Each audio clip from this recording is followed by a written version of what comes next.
Yeah, Shannon, I tried to send you a private message on something and then I put it in the wrong place, but it was before we went live, if that makes any sense. That's what I get. Yeah, I don't think it goes out. Yeah, thank goodness. And I just wrote you in the private message. Good thing it wasn't something really, really private. That's That's a cautionary tale. Double check before I do that. I got the Bears confused. Wrong Bears. Yeah. Steve Duraco, Lucinda Sullivan, Hector Gomez, good morning. I'm clearly still waking up. So, Shannon, did you hear from Brian yet, or should I go look for him? I haven't heard anything. Okay. At 7, the break at the top, I'll go look for him and ask him. Yeah, because I was hoping that I could just come down tomorrow after the show, and if, depending on nap schedules, we can maybe get lunch or dinner or do something San Antonio. Okay. I've got a doctor appointment in the afternoon. I think it's going to be it's like a routine meeting thing. I think it's at 3 tomorrow. I'll have to look it up, but I'll figure it out.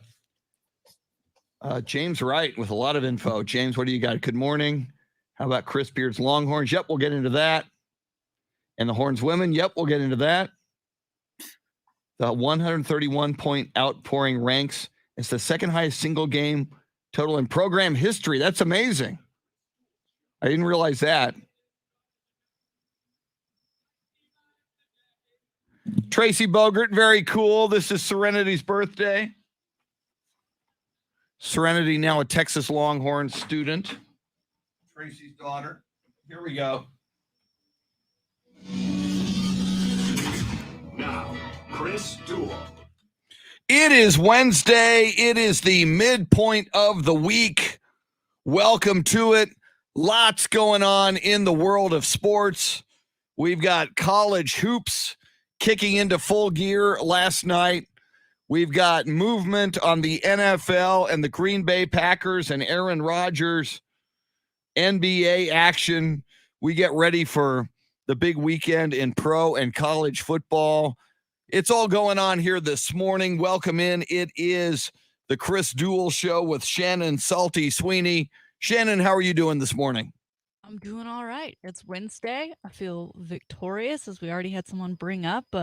Lots of great basketball wins last night. A great way to start the season. And, of course, it's Wednesday, so we'll keep the basketball theme rolling with one Mr. Bill Schoening. Yes. Spurs take on the Sacramento Kings tonight. True. And hopefully the Spurs get on the winning track. Spurs 3-7 in their first 10 games. Not exactly a stellar start for the Spurs, but all but one of those first 10 games were very, very tight in the fourth quarter. And Kings are 5-6, so they're not necessarily top of the heap. Should be a good one. And then Friday, and we're still, and we I guess we'll know one way or another today. Yeah. But you are planning on being in San Antonio for Spurs Mavericks on Friday night. That's right. And I will, if everything does go according to plan, I will look to fill my Thursday afternoon and Friday post show with all things San Antonio leading up to one Spurs Mavericks game Friday night. Very, very cool. You mentioned Bill Schoening. We have him on Wednesdays, the voice of the San Antonio Spurs. Always even extra fun on a game night as we get ready for Spurs action later tonight. And for the first time in a long time, Shannon, and the first time since you've been on board, Cleto Rodriguez, San Antonio comedian. He's done national stuff. He's been on, Sirius XM Comedy Channel, Comedy Central, all that stuff. But maybe one of the best comics to come out of San Antonio and a longtime morning television host here in San Antonio on News 4 and Fox 29. Cleto Rodriguez going to join us in the 7 o'clock, about 1 hour from now. Cleto is going to join us. Apparently, a big comeback comedy, a number of comedy dates coming up very, very soon this month for Cleto. So he's always fun. And Shannon, early warning, he is like from the get-go, a big-time early adopter Houston Texans fan. So he's got to be a little bit cranky if he's a Houston Texans fan. Yeah. But it's a good thing, I guess, he's can add some comedic relief to what's already pretty much a giant comedy that is used to Texas. right now, and I'm excited to talk to him. Comedians are fantastic. I've never been like, no, I don't want to watch a stand up. I don't want to watch a comedy movie. Like I just love laughing so much, and whenever I've watched someone that I really enjoy, if they make me laugh once, I usually walk away thinking I want to be friends with them. Yeah, I feel like he's got a lot of friends. He does. He's what's cool about Cleto. I've known him for a number of years. Met him at the River Center Comedy Club a gazillion years ago when I was doing stand up, and he's just a great guy. I mean, what's so weird for me, and when I got into comedy, I had like some comics who were who I was just fans of, who I grew up, wanting to meet someday or perform with, and then I would get to perform with some of them, and they're funny on stage, but not the nicest people off stage, which I found weird. It's like you got into this business to make people laugh, and in reality, you're kind of a sullen person. Yeah. So, and I get that, like, comedians in the same way, like for us in sports, like we need a bit of a break between talking straight sports for 3 hours and then like going to the bar and talking sports with your friends, or like getting the text messages from people who want information. Like, you don't want to be on all the time, per se, but that doesn't mean you can't be a good human. Exactly. And I think we're finding, especially now in this social media world, that a lot of people that used to be beloved because of what they did on screen or on stage are not great people often. It's hurting a lot of people's feelings. People are taking it personally because they do, like me, sometimes walk away being like, I could be their best friend. I don't know how we're not friends already. Exactly. We seem so alike. But Cleto is one of those good guys on and off the stage, and he joins us in now less than an hour. We'll talk about his comeback comedy tour. We'll talk about his sports loves and very early on, once the Texans came into existence, and I never really fully understood it because he lived and lives in San Antonio, which is Dallas Cowboys country. But he was like an immediate adopter of the Houston Texans. We'll see how that's working out for him. Yeah, I wonder if he was previously a Cowboys fan. Like what? Because the Texans came in 2002. So what all those years before that? What was going on? I think he might be one of those guys, and there's a few of these still out there who, when Jerry Jones took over the Cowboys and fired Tom Landry, there were some hardcore Cowboy fans who said, all right, that's it. Nope, no Moss. I don't like how Jerry Jones handled this. So I think, and it's been a long time since I've had that conversation, when that might be his story. Okay. We'll have to get to the bottom of it. Yeah. So lots going on in the world of sports, but let's introduce and let's bring him on screen as we are doing on the live video feed. By the way, if you're new to the show, we've got a live video feed and a lot of ways you can access it, either on Facebook Live, via AM 1300 The Zone, or Ticket 760's Facebook page, via the Twitter pages for those two radio stations. There is a YouTube channel as well for Ticket 760 that you can access the live video feed. Wearing his St. Louis Blues 50th anniversary long sleeve t-shirt, the one, the only, the lovely and talented Dave Oehler. What is up, Dave? Chris, Shannon, how you guys doing? I am good. The Blues won last night, so they're 8-2, I think. Ooh, that's they're 8-2-1 on the season. So I had to break out the t-shirt this morning.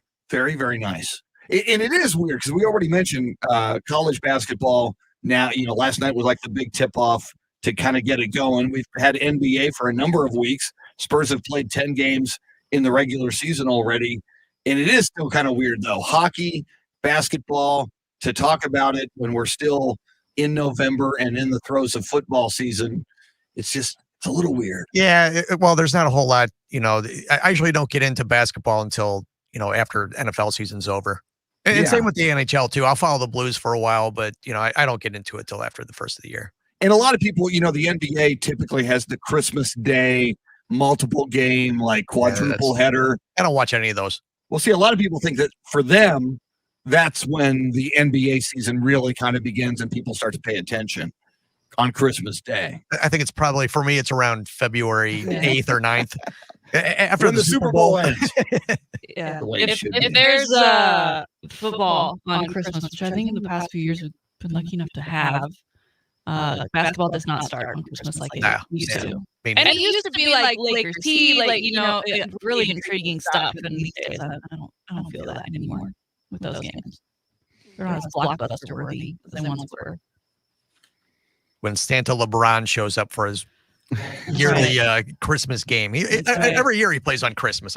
Gee, wonder when LeBron's playing. Gee, he's so hardcore. No days off. He works on holidays, y'all. LeBron James. So do I, and I don't get his paycheck. Well, last time I looked, and I know they lost 2 games to the Oklahoma City Thunder. Last time I looked, the Lakers are and LeBron's been a little banged up. But the Lakers are kind of stumbling out of the gate. Let me pull up my trusty. And they're blaming it all on Russell Westbrook. Yeah, exactly. It must. Maybe this was a bad decision. Yeah, they're in the 8th slot right now. They're 6-5, 1 game over 500. So there you have it. And Sacramento Kings, as you mentioned, Shannon 5-6 coming into San Antonio tonight. And of course, if I'm going to shame people for records, I'm looking at the Western Conference. The Spurs at 3-7, only 2 teams worse in the Western Conference record-wise. That would be the 1-9 Houston Rockets, ouch, and the 1-10 New Orleans Pelicans, even a bigger ouch. Zion Williamson has been kind of out of the lineup lately. So, again, though, and I know I'm a bit of a homer, Shannon, but I pay attention to the Spurs, and they've played well. If you just look at 3-7, you go, ooh, not a great season yet, but they've played well. I'm just saying. We'll talk a little more Spurs with Bill Schoening. Right now it's 6:20, though. Let's do this thing. In fact, we're going to do this thing all day long and into the night until 9:20 tonight. We do it every weekday. It's the Grand in Your Hand cash contest, and somebody does win $1,000 every single hour. So it may as well be you. You're going to get a keyword and a place to text it right now. You do that, and you got a shot at $1,000. Here it is. Now, your chance to win $1,000. Text the nationwide keyword deposit to 200-200. You'll get a confirmation text and info. Standard data and message rates apply in this nationwide contest. That's deposit to 200-200. Deposit is the keyword. I just saw it got my attention, Shannon, speaking of the live video feed. And it is a way for you to not only interact with us live and in real time, but other fans across Texas and around the world. We do get international people jumping in here with us. That or you can always call us at 800-707-9760. I was talking about the Spurs, and Travis writes this on the live video feed. The Spurs organization betrayed their fan base with the roster they put out this year. They invested peanuts in players and hope that the buzz from all the championships and the love for Pop will keep fans loyal. Their young squad is good, but will never develop into a championship team. Time for the Spurs to drop some coin on a couple of players to lead the franchise. Travis, that's a strong take. I imagine a number of other fans probably feel that way. I disagree.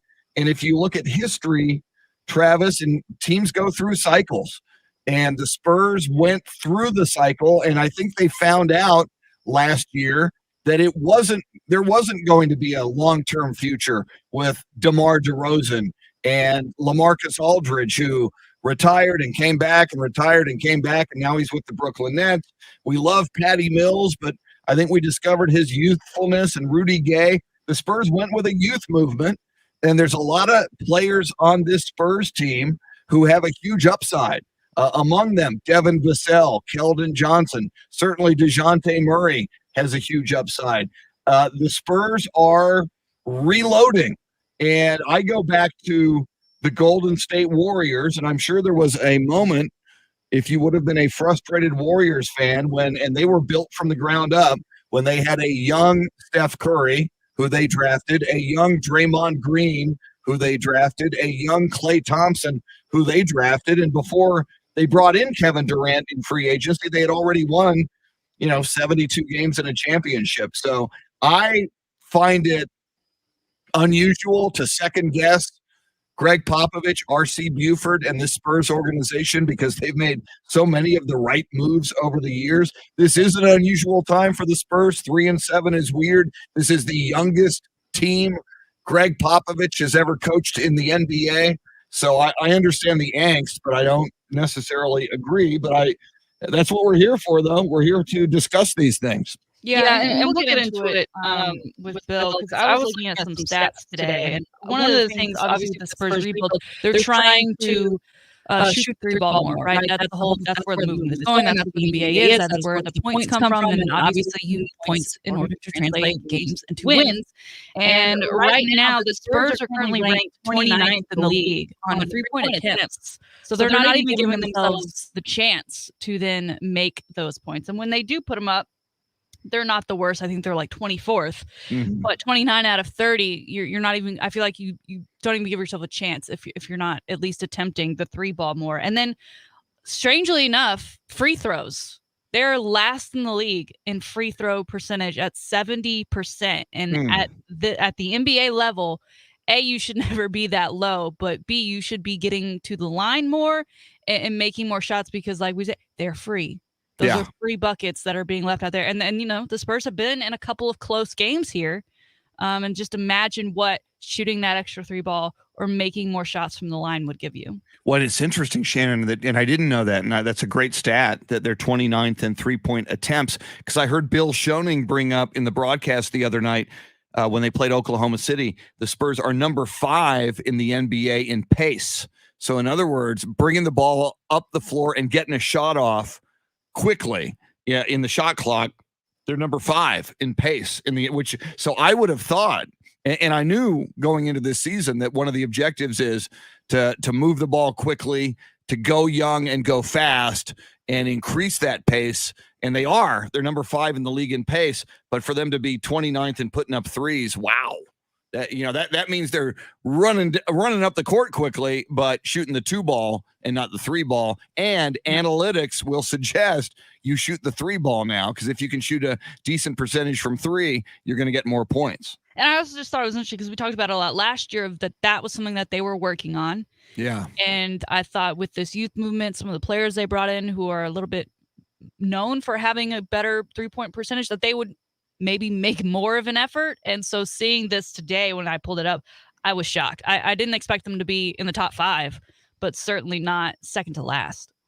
We'll talk a little more Spurs a little bit later in the show. As we mentioned, Bill Schoening, the voice of the San Antonio Spurs, going to join us just after 8 o'clock. Just after 7 o'clock, comedian and big sports fan Cleto Rodriguez going to join us in the 7 o'clock hour as well. Shannon's Salty Shakedown, this day in sports history, sports birthdays. As we mentioned, the live video feed, you can talk with us and other fans there right now, live and in real time, even during the breaks. And you can jump on the phone lines as well, 800-707-9760. She is Shannon Salty Sweeney. He is Dave Oehler, your Soundscape stylist. Thanks for hanging out with us this morning. We are with you till 9 on the Chris Duel Show.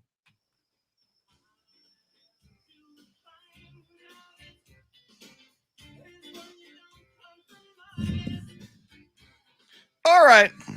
Yeah, and Travis, I understand the frustration, and a lot of fans have it.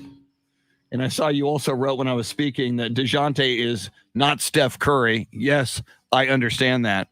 I did not say that DeJounte was Steph Curry, but what you're hoping is you get a lot of young talent with relatively high draft picks, like Keldon Johnson, who's very, very good. No, by the way, made the Olympic team. Trey Jones has a big upside. Devin Vassell is looking great. Derek White, very, very good starter now. DeJounte Murray has upped his game this year at point guard. No, he's no Steph Curry.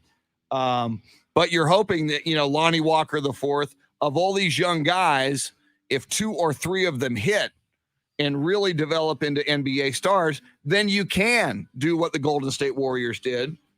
And the Spurs will have a lot of cap space after this year as well. So I think to assume that RC and Pop either don't know what they're doing or they're betraying the fans, I just strongly disagree with that. And history would tell us that they know what they're doing. I'm getting some coffee because clearly, before the show,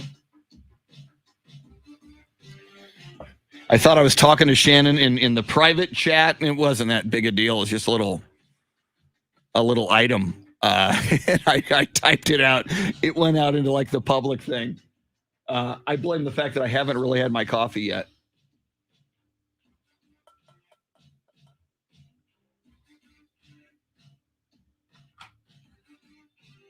Yeah, I think, Shannon, I see something you wrote about feedback. I agree with that it might, when Dave's mic is on and you're talking, I think the loop of your sound from the control room might be creating that echo. So we'll work on that.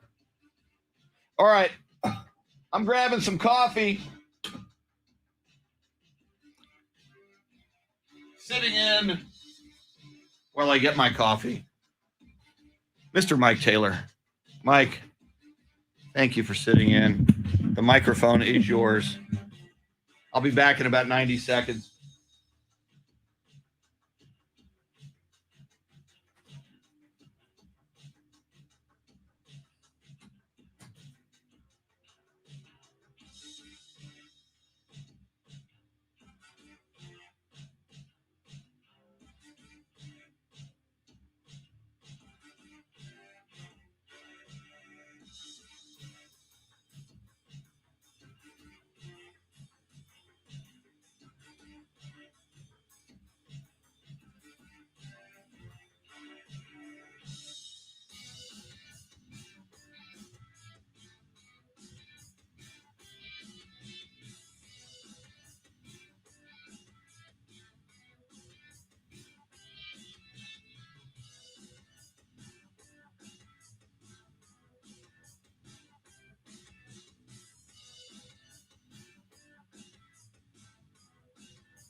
Thank you, Mike Taylor.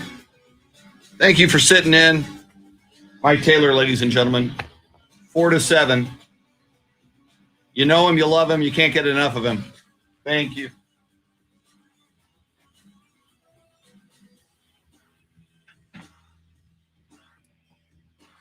All right.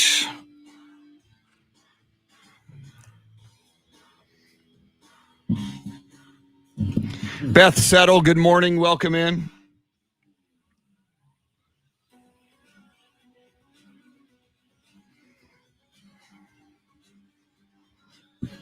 Foamfoot 420 writes on YouTube, got invited to Cowboys Dance Hall tonight. Time to put on my cowgirl hat and boots. Woo! Yeah, I was never, the whole country look, even though I grew up in San Antonio, and the whole country dancing thing. I was never even though I'm a Cowboys fan, Dallas Cowboys, I was never a country western cowboy kind of guy. Although I do like Willie Nelson music, Johnny Cash. But yeah, the whole urban cowboy thing. And I always, growing up in San Antonio, I just found it interesting. Grown men living in the city, wearing cowboy hats, cowboy boots, dressing up like you're in the Old West. Yeah, I like pirate movies. I like pirates, but I don't dress up like a pirate. Although I have every right to. And if you like pirates or cowboys and want to dress up like one, woo! I am all for that. I am all for self-expression.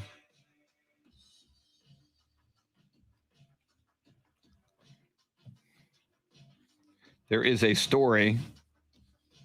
And somebody mentioned today is the birthday of the United States Marine Corps. Who said that? That's very cool of you to bring up. We've got that here. It is USMC Day, but I saw somebody wrote that in the comments. Is that David Valles? Was that you? I'm scrolling backwards. Marco Menchaca. Yeah, it was Marco. Marco Menchaca said, good morning and happy birthday, Marines. Very, very cool. On this day in 1775. Woo!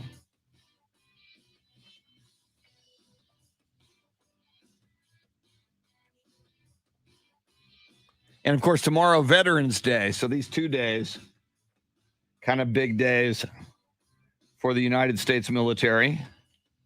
Today is also Vanilla Cupcake Day. I prefer chocolate cupcakes, but hey, man, I'm pro cupcakes. NASA delays landing astronauts on the moon until 2025. They were going to land in 2024. Bums me out. I'm a big fan of the space program.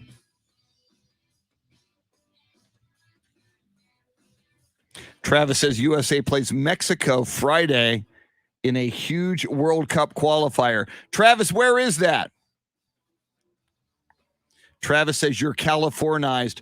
Travis, I had those opinions about cowboy gear growing up in San Antonio before I ever lived in Southern California.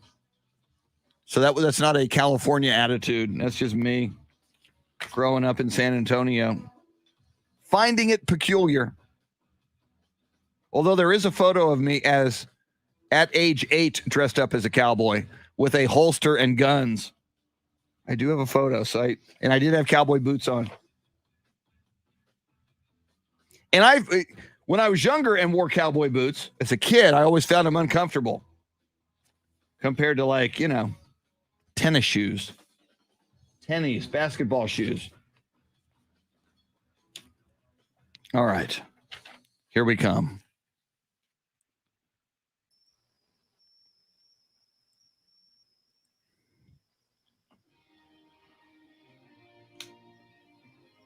Let's get back to the Chris Duel Show with Shannon, Salty, Sweeney. Find Chris and Salty on Twitter at Chris Duel and at Shannon B. Sweeney.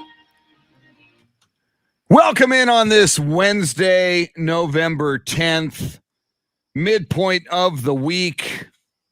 Lots going on in the world of sports. Lots of NFL news, some Green Bay Packer, Aaron Rodgers news we will get to. Lots going on in college football and college sports. Some more ugly allegations about certainly a new player with some bad allegations against him in the National Football League. We'll get into that. Odell Beckham Jr., where will he go? Lots of people have different ideas on where he might wind up. We will talk about that, and throughout the morning, we'll keep an eye on the news updates to see if there is any breaking Odell Beckham Jr. news. Lots of college basketball last night, NBA going on. We are all over it. Lots of people talking to us in the live video feed. You can access that via Facebook, AM 1300 The Zone, or Ticket 760's Facebook page, YouTube, Twitter. You can get there as well. 20 after each hour, the Grand in Your Hand cash giveaway. Comedian Cleto Rodriguez just after 7 o'clock this morning, just after 8 o'clock this morning, the voice of the San Antonio Spurs, Bill Schoening, going to join us. And you can join us at any time on the phone lines. That would be 800-707-9760, the phone number. Shannon, are you properly caffeinated this morning? I'm still working on getting my caffeine buzz going this morning. Yeah, I'm getting there. I try not to drink my coffee too quickly because I like to enjoy it, but I do need it in my body. But what happens when your coffee begins to, do you go microwave it if you're not drinking it fast enough? When the coffee gets lukewarm, I need hot coffee. Yeah, well, I've been on an iced coffee kick for a while, but I do have the warm coffee at points. When it's in the Yeti, shout out Yeti, I never need to heat it up. And thank goodness, because I hear you're not supposed to put metal in microwaves. But when it is like work coffee in the Dixie cups, yeah, that is what I do during breaks is I run to the kitchen and use the microwaves. I see a new name joining us on YouTube, Omegatron 66. Good morning. Omegatron 66 says good morning, Shannon. Good morning, Omegatron. Thanks for joining us. You're just in time. Woo. Exactly. For the high five. It is. Let's get some of that high five music going. You're going to love this, Omegatron 66. I know you will.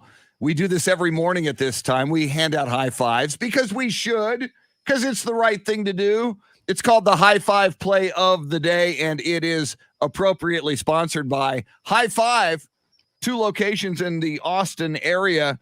Great big screen TVs. You can watch whatever sports you want. Great food, great drinks, food specials, drink specials, all kinds of games you can play, from bowling to laser tag, axe throwing, and so much more. Shannon, who shall receive the high fives this morning? College hoop season is here, and all things Texas got it off to a great start. We'll start here in Austin. Club Irwin was rocking last night with a doubleheader. The women tipped off against New Orleans at 5:30. They ended up winning that game. They are ranked, by the way, number 25 in the nation. They defeated New Orleans 131-36, Chris. They were just under the team's current record for largest margin of victory, which is 98. They finished that one with a 95-point margin of victory, and also just under their record for most threes hit in a game. The record currently 14. They hit 13. Also to hit 13 threes was the Texas men's basketball team. The number 5 Running Horns played Houston Baptist at home following the women's game last night, 92-48 to kick things off during the season. Both teams, huge games this weekend. Yes, I understand. We're talking about great victories over not so great teams. But guess what? The games are coming and they're coming quickly. The Texas men are at number 1 Gonzaga this Saturday. That game doesn't tip till 9:30 p.m. And number 25 Texas women's basketball at number 3 Stanford on Sunday at 2. So we'll see just how great these teams really are, but it was looking really good last night. And sir, the Roadrunners also got their season underway last night. They too had a great victory, defeating Trinity 97-66. They will take on the Sooners in Norman, Oklahoma on Friday at 7. We'll have to see if Andy Everett's going to that one, because obviously he still has some football duties to take care of, but this is a Friday game. It is Oklahoma. He's an Oklahoma fan. He is a Sooner. So it would be interesting to see if he goes to that. And for that case, I feel like he may feel like me and that he wants UTSA to win because he cares so deeply and covers that team. And it's more fun to cover a team when they're winning. Just ask us and look how miserable we are covering Texas football this year. Okay, Shannon, I just see on Facebook Live, the boss man, Jason McCollum, says, go Zags. He's a Gonzaga fan, but he's an Austin guy now. You need to talk to Jason McCollum and say, dude, you're in Austin now. You need to pull for the Longhorns. You need a little friendly wager. I don't know that to be true. That is news to me that he is Team Zags. I don't know. Maybe he was on the bandwagon. Oh, I believe his the March Madness bandwagon. I believe the woman in his life has Gonzaga ties. Okay. During the run to the Final Four, I was critical of one of the Gonzaga players who I thought was doing a little too much posturing. Their big guy, I'm forgetting his name right now. His name will come to me. He's still with them. He didn't go to the NBA yet. Okay. But that Saturday night, man, and I do like you mentioned, it's like a 9:30 tip. Yeah, Texas at Gonzaga, because that way we can watch all of our college football on Saturday. And then ease into a little Texas versus number 1 Gonzaga. Remember, I mentioned it yesterday, And I think Gonzaga is in the Final Four, according to Sports Illustrated, but Sports Illustrated picks the Texas Longhorns under Chris Beard to go to the Final Four. So that could be a cool, very, very, very early season showdown between Gonzaga and Texas. Well, and for so long, Texas has always been considered a great team with the roster, and they've usually won games they're supposed to win. It's the games that they should win, but they should be a little closer, that they've had a harder time getting over that hump. And so winning against Gonzaga, currently ranked, again, number 1 versus number 5 in the country in the Texas Longhorns, is going to be huge. It's going to be a moment for Chris Beard. Chris, last night in the Irwin Center, Club Irwin, and I don't know if there'll be a fine coming from this because I'm not sure what the Big 12 rules are compared to SEC rules, but fans stormed the court. Fans stormed the court last night following that victory. Now, I'm a little hesitant about because I get it. New era. It looks great. It's exciting. They are going to go take on the Zags this weekend. But it was Houston Baptist, and he beat them 92-48. It's not like he had a buzzer beater or something else, but congrats. I don't know. I feel like Texas Tech did it a lot when Chris Beard was there, so maybe that's just a Chris Beard thing of fans feel the need to be around him immediately after the game. I think you need to save that for a big win because that diffuses the joy and the novelty of storming the court if you do it a lot. If you do it to beat Houston Baptist, that's a little. And Shannon, to back up, and I wanted to mention this earlier when you brought it up, the women. Who did the women play? New Orleans? New Orleans. Is what, University of New Orleans? The New Orleans? I don't even know. New not Orleans. Tulane, just New Orleans. Okay. Yeah. And beat them by 95 points. What was that final score again? 131-36. I think New Orleans had 13 points at halftime. Do you maybe, if you're Texas, lay off the gas a little bit and not totally humiliate? And maybe they did. Maybe they said, hey, we could beat you by 100, but no, we're only going to beat you by 95. So I did watch a good portion of that game, and we'll have to talk about the uniforms because they were T-shirts. But I believe 13 players for the Horns, all 13 players active, scored. Okay. So the rotation was deep. Okay. And they were running offense on nearly every drive. So it's not like it was necessarily run and gun the entire game. They were working through things. They were getting girls in who may not see as many minutes when it comes to the regular, Big 12 season. So to me, I think it was okay. It's not like they kept their starting 5 out there the entire time and just let the 3-ball continue flying. So it's okay. You beat a team by 95. It's not high school. It's called basketball. You beat a team. I know it's not high school, but 136-31. I guess you should have took the over on that game then. Yeah. Oh, and somebody was over like 100 points or something. Probably. And somebody posted on our live video feed earlier this morning that point total for the Texas Longhorn women at 136 was the second highest in program history, which is also pretty remarkable. Yeah. A great start, both sides. And it was awesome if you went, then but Irwin, it was $10 to go to the doubleheader yesterday. So I think we need more of those doubleheaders. Yes. Those package deals. And maybe that's why fans stormed the court, Chris. Maybe they were there for both games. They needed to stretch their legs, and what better way than to run down the stairs of the Irwin Center and hit the court after the games. And as you mentioned, this is the final season of the Irwin Center, correct? Yeah, they've even got final season merch, including old concert T-shirts, I think, of like legendary bands that performed at the Irwin Center. Nice. So that's pretty cool. I don't know. I feel like that's more of a you and Dave kind of thing. I've lived here my whole life. I've been to one legit concert in the Irwin Center. And let me guess, that was Justin Timberlake. Who was your one legit concert? The Trans-Siberian Orchestra. Oh, you call that a legit concert? You call Trans-Siberian Orchestra a legit concert? Oh my God, I love it. But it was a concert in the Irwin Center. The only one I was iHeart when I was working those, so it doesn't count. No, I've only been to the Irwin Center twice. Once for Elton John. Ooh. And I saw a UFC fight there. Those are only 2 times I've ever been there. I've only seen basketball in the Irwin Center and the Trans-Siberian Orchestra. But you admit that. I don't suggest that's a show to go to. Well, no, if you're in the Christmas spirit, I think I was at the AT&T Center. My wife's dad got us tickets like 7 years ago to see the Trans-Siberian Orchestra Did you at the laugh AT&T as much as Center. my mom and I did at the dance moves and the. Yeah, They well, have that one song that they played twice, uh-huh. and it's great, and they rocked it. But man, was the hair flying.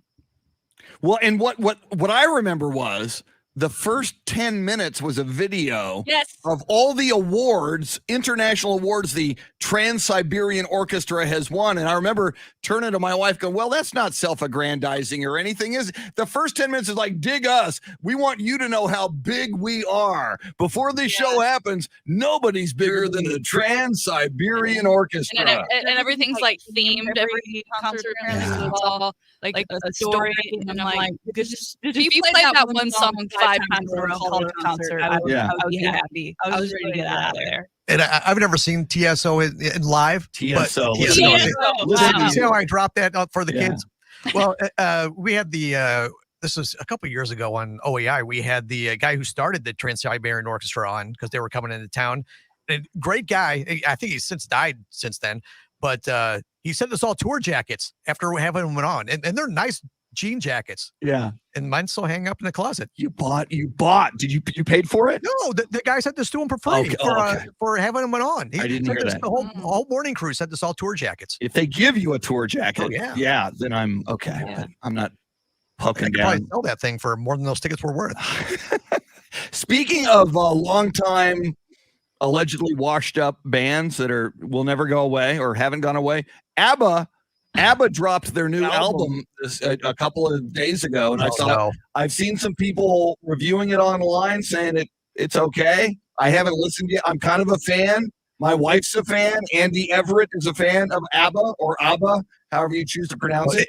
Admitting you have a problem is the first step in recovery, Chris. True, exactly. Well, and I found it interesting. Like the two, they were married at one time. There's 4 of them, 2 men, 2 women. And the 2 ABBA dudes were married each to the ABBA women, but then they all divorced. And now apparently the ABBA women won't do any press for the album. So I saw a clip on YouTube, the 2 guys on CBS this morning from last week or something. And they said, well, where are the ladies? And they go, well, they've just, they're not coming. They're not doing any press. They did the album. They did they're in their 70s now. They did the album, but they don't want to do any press. So are they going to perform? Yeah, well, and here's the weird thing. Yes, they've built, I guess, somewhere in Europe, they've built an arena and holographic avatars of the ABBA band members looking like they did in the 70s. These holographic avatars perform the concert. So you pay money, you go see ABBA, but you don't see their modern day 70-something bodies. You see their 30-something bodies from the 70s. They're not dead yet. Let's not do that. They're not dead yet. So I'm still waiting, and I would do it if they ever did either Elvis or John Lennon and the Beatles and did a concert and brought them out as holographic avatars cranking out. Because I love the Beatles Love show at the Mirage in Las Vegas. I've seen it 6 times on 6 separate trips. I love it. If a classic act like the Doors or Michael Jackson or Elvis or the Beatles did that, I'd go see that. I'd pay money to go see that. You don't think that's kind of creepy? It is, but we've got the technology now to do that. Why not? Well, and that's why I find the ABBA thing fascinating, because let's see if it works. Let's see if people like it. Well, they're not dead. Yeah, exactly. Well, with ABBA, they're not dead, but bringing the dead person hologram out, that's just So, just because we have the technology. I will only go if they literally have them rising from the ground as if they're coming from the grave to start that. That would be cool. Well, Dave, acknowledge that they are in fact no longer with us. Yes. But I mean, it's not that much of an extension for it's like if we watch an Elvis concert now, or if we listen to an Elvis song. Yeah, but watching it on TV is different than watching the hologram. I ain't paying for it. But I just think it would be if you're a fan, and I'm a fan, that it's just one more level of the experience. All right. And I never saw Elvis live and in person. That would be the closest thing I'd ever come to seeing the King. Thank you very much. Well, you're not really seeing him. You're just seeing a holographic of him. But I'm hearing his music, and I'm seeing it. Like, stay home and watch it on TV. All right, but it's not but you're to be in the concert, to be there and watch the holographic Elvis do his thing. But when Y'all ever heard of Fortnite concert? but when he throws out his towel, it's not like you're gonna be able to catch it. That's true. Yeah. Why? That towel was just in my hand. No, that would be some 4D. Ooh. Sure, that'd be some lot of thought going in there. If you had like the can pump out the towel. I wonder- like he threw it. I wonder if everybody in the crowd would be wearing their Oculus goggles during the virtual reality holographic 4D. I'd go to a courtside game with Oculus before I go to a concert, I think. Well, and that's the thing too. It's only going to get weirder. It's only going to get weirder. Coming up in the 7:00 hour, Houston Texans fan, God love him, and hilarious comedian Cleto Rodriguez. His comeback tour is underway. Shannon and I will check in with comedian Cleto Rodriguez. Bill Schoening, the voice of the San Antonio Spurs, just after 8:00, and 2 more shots for you to win $1,000 between now and 9 on the Chris Duel Show. Woo! All right.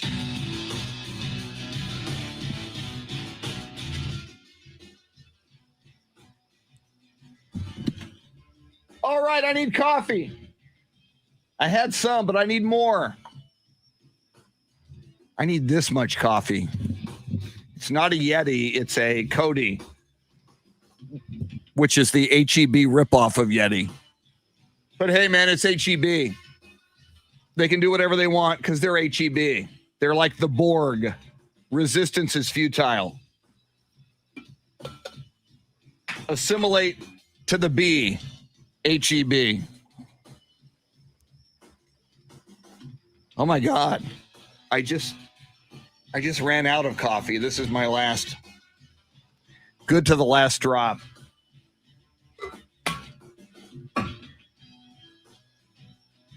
Travis says, God bless HEB. Oh, absolutely. I've said this before, and it's true. During that whole pandemic, and even before and after the pandemic, but especially during the pandemic, I've never had nothing but nice people at HEB. I've never run into an HEB employee who was surly, which is amazing because they do a lot of work and they're under a lot of pressure. And God knows during the pandemic, they were dealing with God knows how many people who were putting them at risk. As I get my coffee for your viewing pleasure, sitting in the lovely and talented Mike Taylor. Foamfoot 420 on YouTube says, I would love to see a hologram of Stevie Ray Vaughan. Yes! To me, all right, these dead artists, we listen to their music. We watch their videos or their movies. An extension of that just is, if we're going to have a live experience on a stage with a hologram or an avatar, why not? And if the technology is such that it can just blow you away, why? I did see in Vegas in like the 90s, I saw an Elvis show, and it was on the same stage at the Las Vegas Hilton that Elvis used to perform at. And there were 3 Elvis impersonators, but they were amazing. A really young one, a Elvis 68 comeback special in the leather suit, and then a later Elvis in like the white jumpsuit with the cape.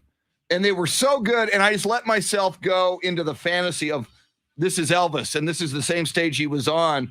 And let's open up to the experience and experience Elvis on stage. And it was outstanding. I had a blast.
Thank you, Mike Taylor.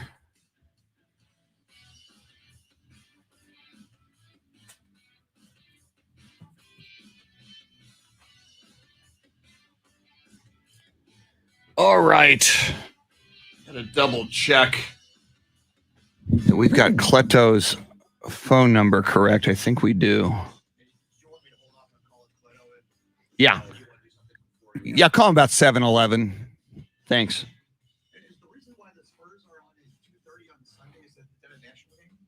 That's a good question. I'm not sure. I'll check their. That I would guess that would be the reason. Yeah.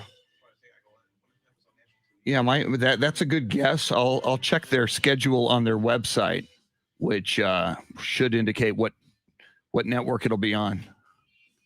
First, though, I need to, since we haven't had Cleto on lately, I want to make sure I got his number correct for Dave.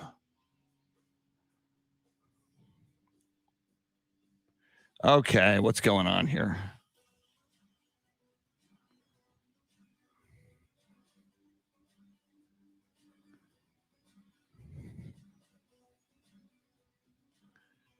Twitter's making it difficult for me to sign in.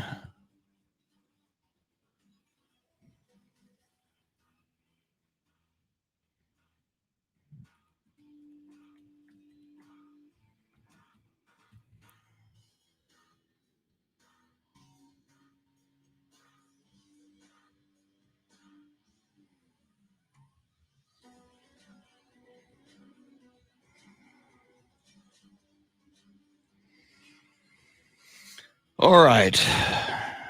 We do have Cleto's number correct. Good.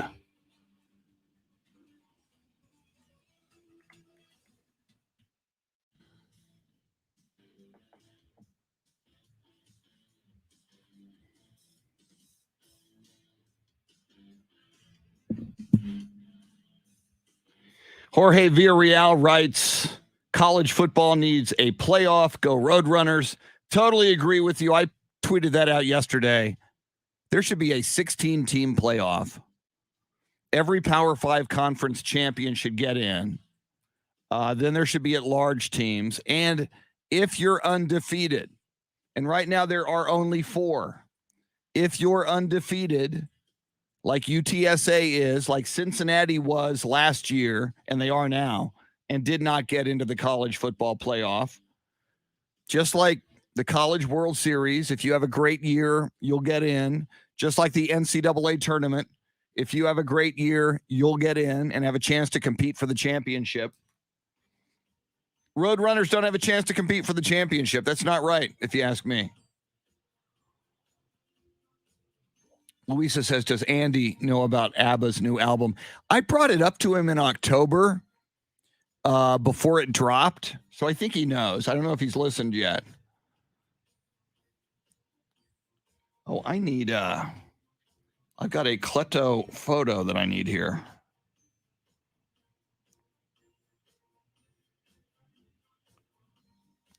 I want to put it on the live feed if I'm quick enough now.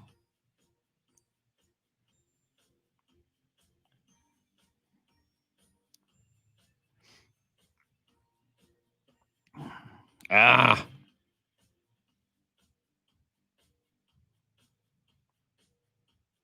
There it is. I think I need to make it smaller. I need to edit it.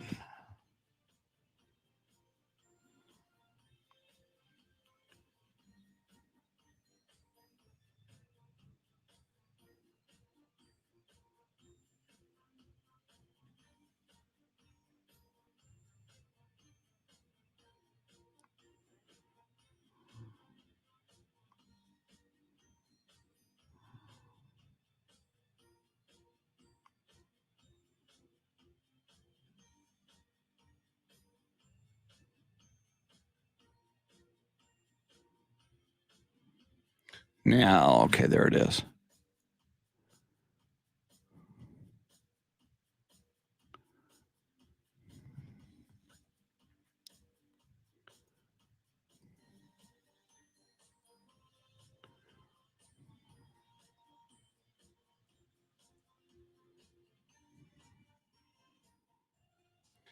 show you the Cleto photo we're going to use here in a moment.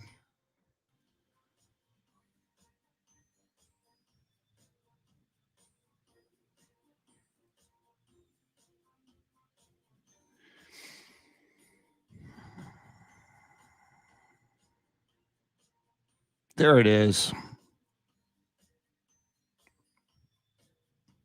So when Cleto is on the phone line with us, we'll use that. Comedian Cleto Rodriguez.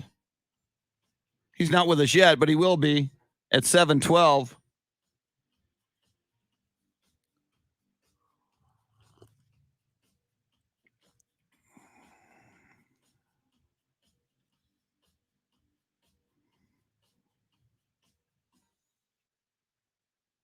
Here we come.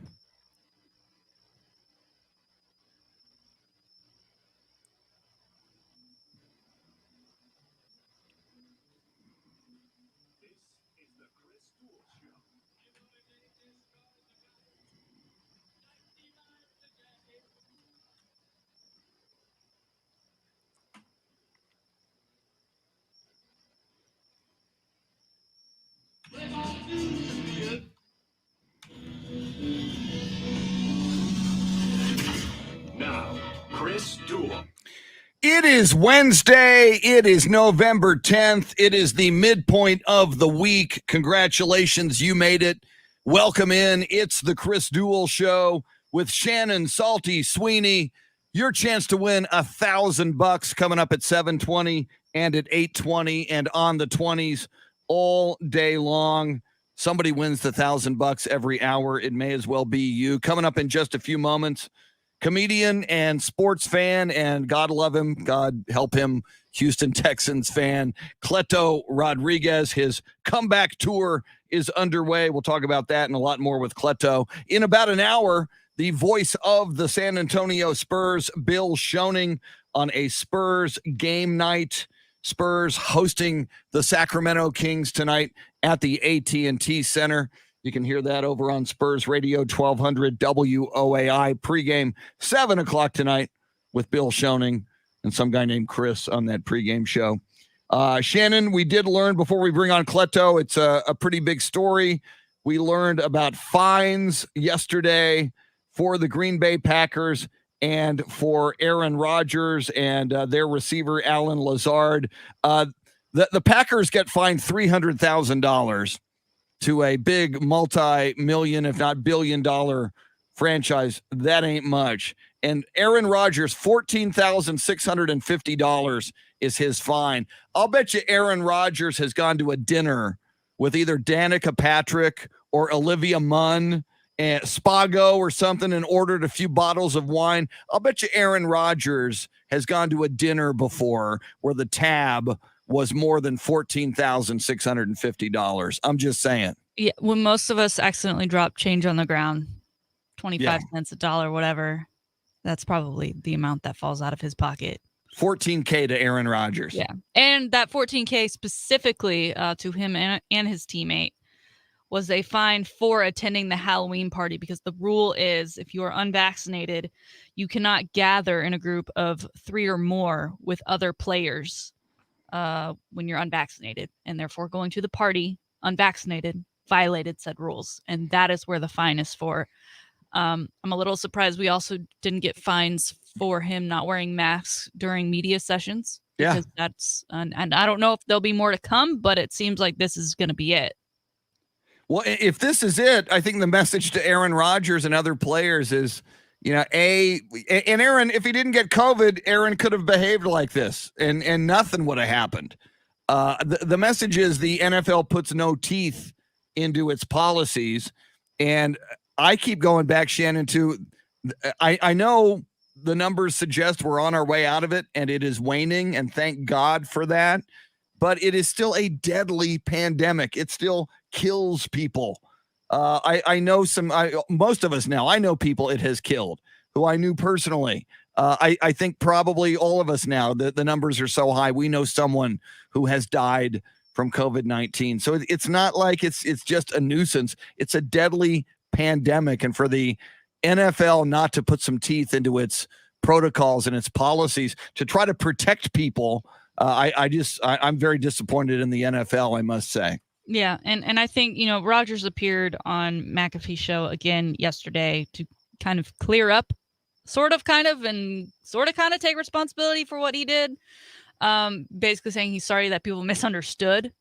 When he clearly, he didn't flat out lie. It's more of lying via omission, right? And yeah, I'm immunized. I think people are upset that they felt lied to, and then he went about his life as if he was vaccinated, which only increased the people's thought that he was vaccinated or had gone on the show driving in. Brady Quinn saying, it's the reporter's fault for not asking a follow-up question when he answered it that way. And again, we talked about it, that it was via Zoom. And the way Zoom interviews and press conferences work is that you have to use the raise your hand function, and then they turn you on and they say, okay, it's your turn to ask a question. You don't get a follow-up question. And you could say, okay, well, what about the person after that reporter? Why didn't they ask a follow-up question? Well, because reporters, a lot of them, I'm sorry, they're selfish because they have their own agendas. They have their own storylines that they're working on.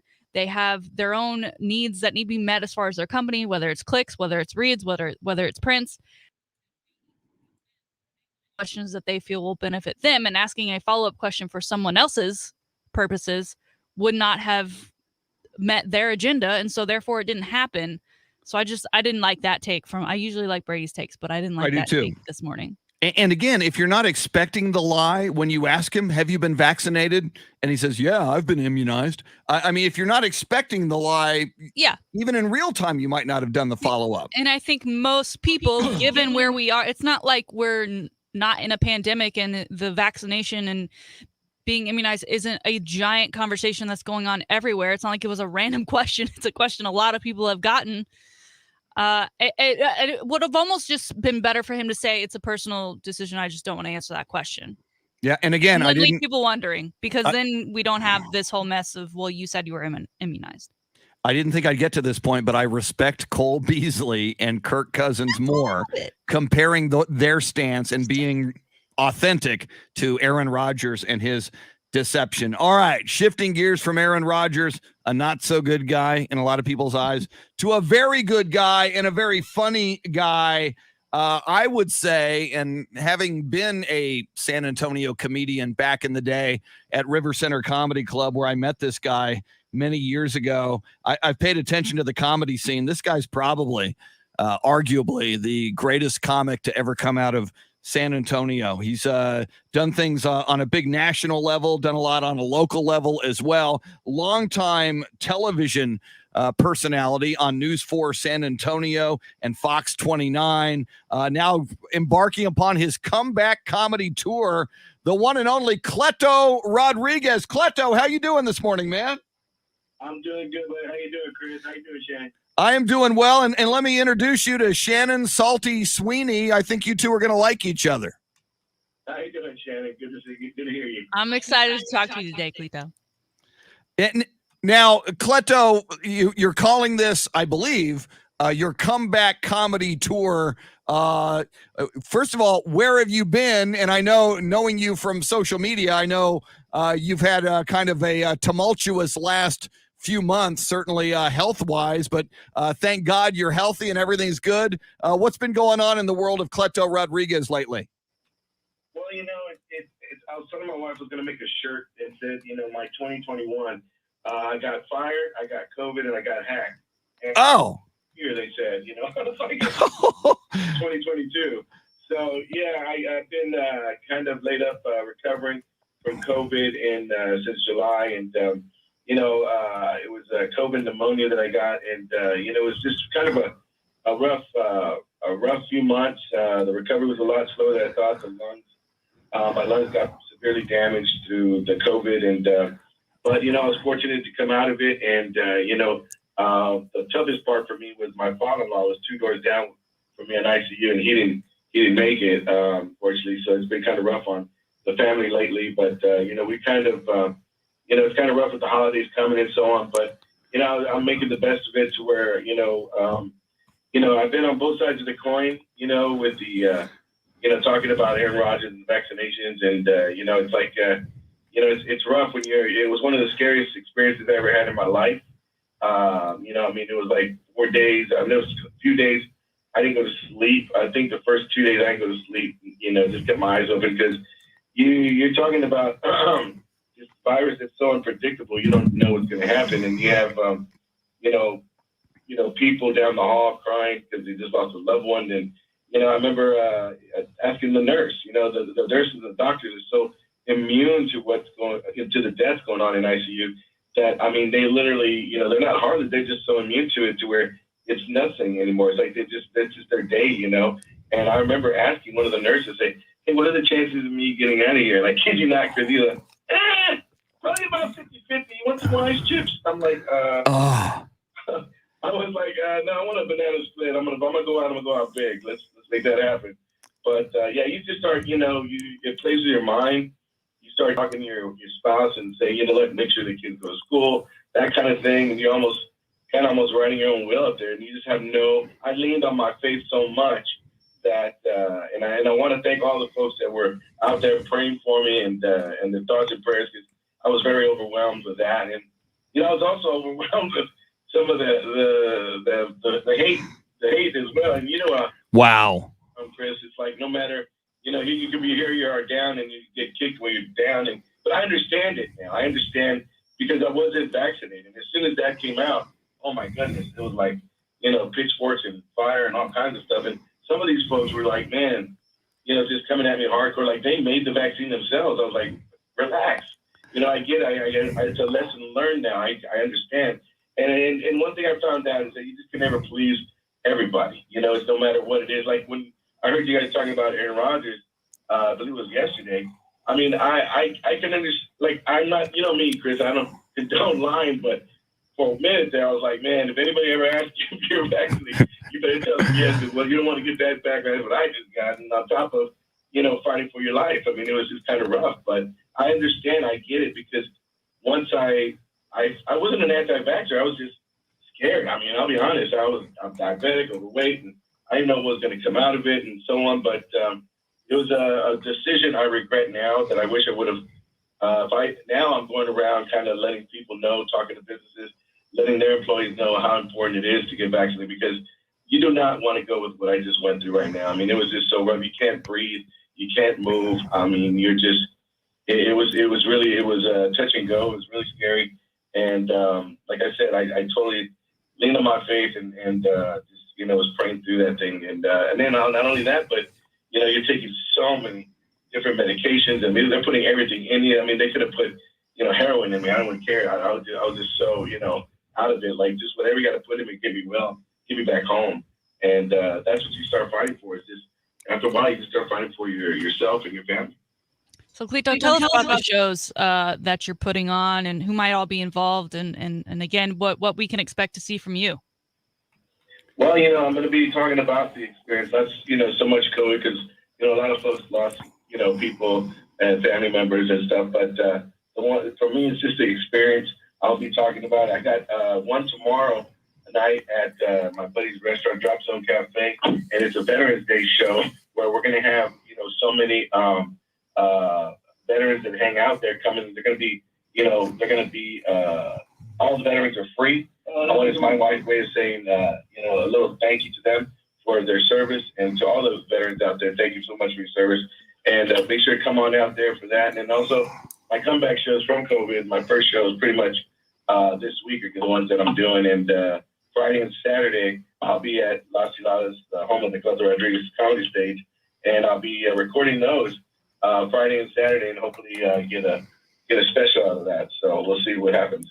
Cleto, it sounds amazing to me. And anybody just tuning in, we're talking with comedian Cleto Rodriguez. In fact, before I ask you the next question, Cleto, because we're coming up on 7:20, we do a cash giveaway at 7:20. We'll do it just a few seconds early here at 7:19. More with Cleto Rodriguez in a moment. But right now, the Grand in Your Hand cash giveaway. Somebody's winning $1,000 right now. It could be you. Listen for the keyword and text it in. Here it goes. Now, your chance to win $1,000. Text the nationwide keyword dollar to 200-200. You'll get a confirmation text and info. Standard data and message rates apply in this nationwide contest. That's dollar to 200-200.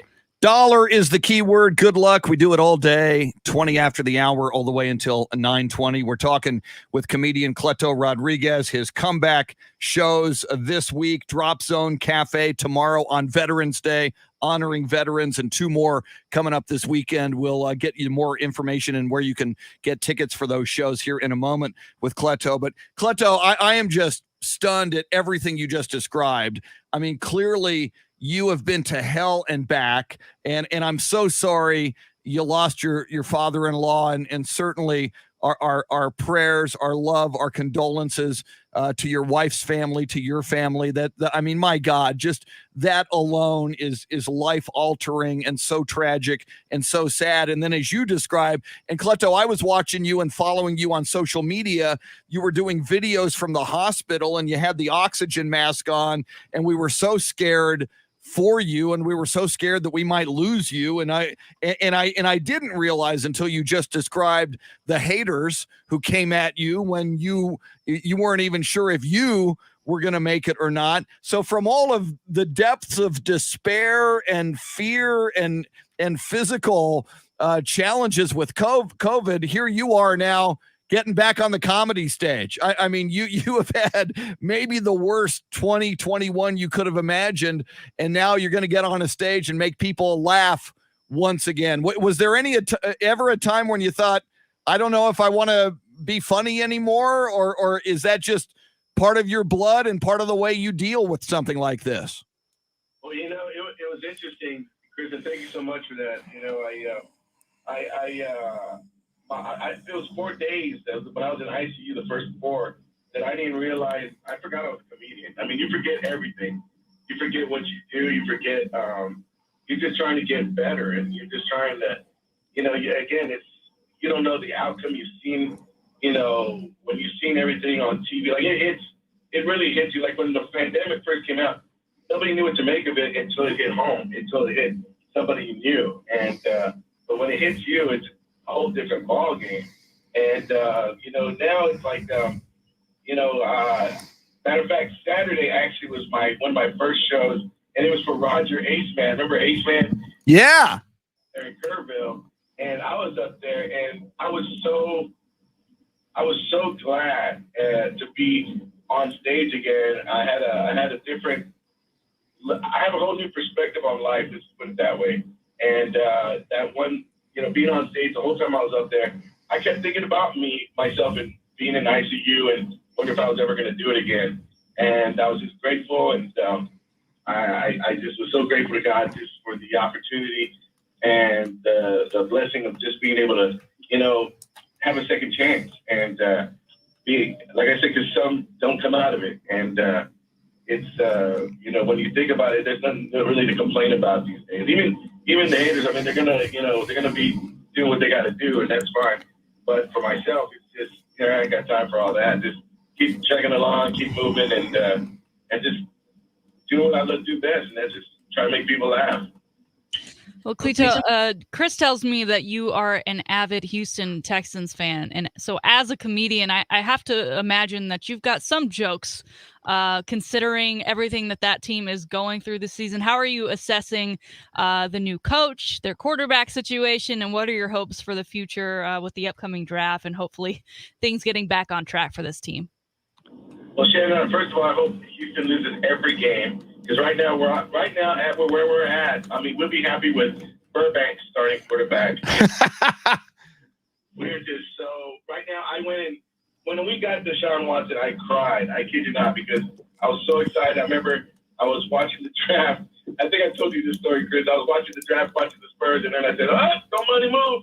It says breaking news: Cleveland and Houston are making a trade, and they started talking quarterback, and I literally started crying. And then now, Deshaun Watson is on my Kawhi Leonard list. Oh! And he is, matter of fact, I mean, I even tried to reaching out to Deshaun Watson. I told him, look, I'll massage you. Come on, man. Whatever you got to do. Come on, man. It's just, you're hurting me here. You're killing me. Come on. And so it's like, we're hurting right now pretty bad. I mean, it's, my son's a Cowboys fan. He goes, Dad, we got plenty of room if you want to jump on. I'm like, I can't right now, but yeah, there was every time to be there. Because I do like Dak Prescott a lot. I mean, y'all have a quarterback, that wants to play for y'all, and we don't have anybody right now. And we're just giving away players like it's a yard sale. I mean, it's just sad. And I blame, Bill, I don't even want to say his name. I like the coach we have now. He's great. He's awesome. And the guys want to play for him, but the guys are like, nah, I think I'm going to go full clothes instead of play for the Tech. Oh, Giants. Oh, that's my dad. And he said, go Giants. Tough crowd. There you go. Well, Cleto, before we let you go, talking with comedian Cleto Rodriguez, if people want to come to any of the shows, and I would imagine especially the Friday, Saturday night shows, what's the best way to get tickets? Just at the door, or is there a place online?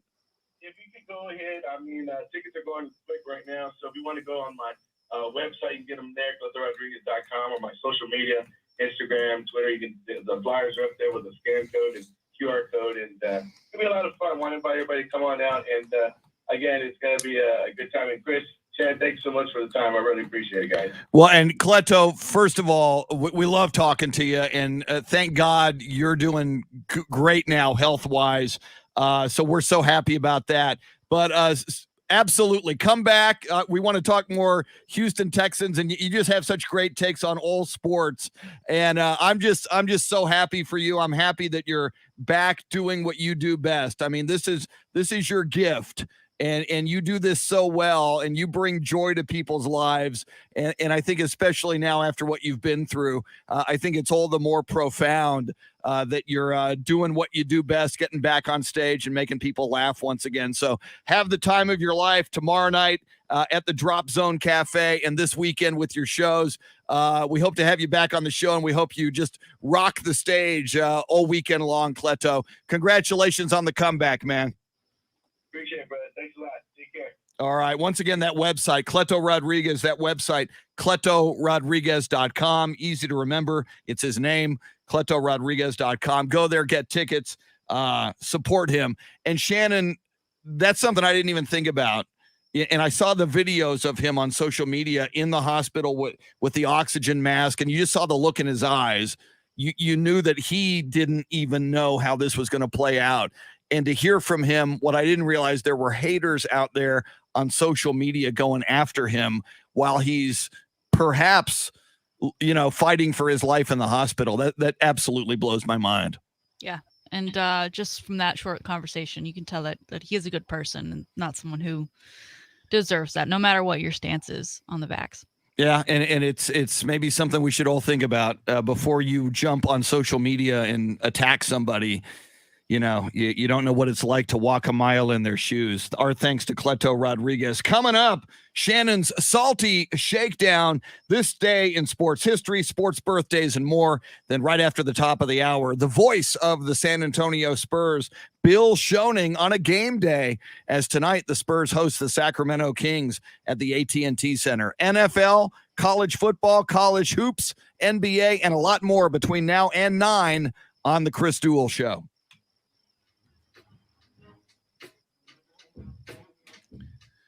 All right.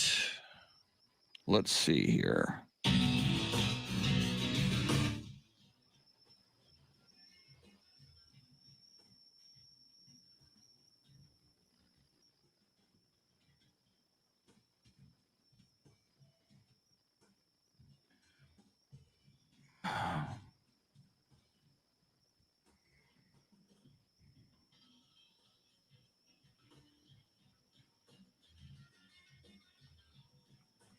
There you go, Ralph. I don't know if that'll get you the VIP treatment, but it's a nice thought. Thank you.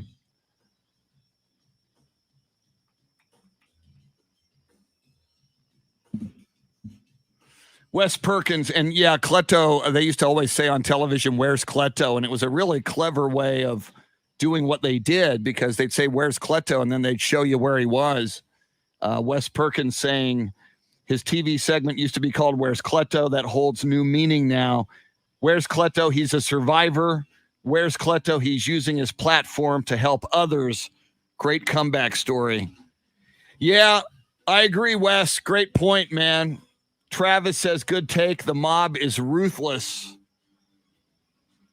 Anthony, they absolutely get a shout out today. Thank you. And in fact, I'll do that on sports birthdays. Let me find my U.S. Marine Corps info. I know it was on this day in 1775, but Anthony, that's a good reminder, man. I will include that when I talk about birthdays.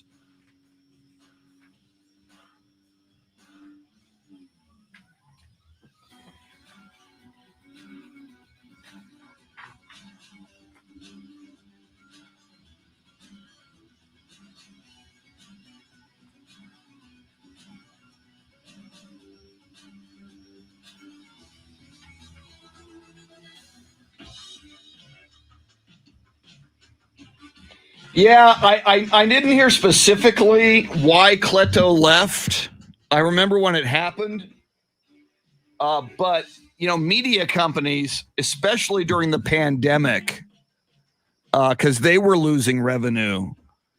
So television, radio, there's a lot of people in radio, a lot of people in this building across multiple jobs. The sales staff, some on-air people were let go. So yeah, when Cleto, we learned he was gone from the television gig. I didn't know specifically what happened, but I had a feeling. Because we've seen that in newspapers for years, but during the pandemic, it really hit television and radio hard. So that was my guess, but I hadn't heard that specifically at the time.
Wow, somebody tagging us.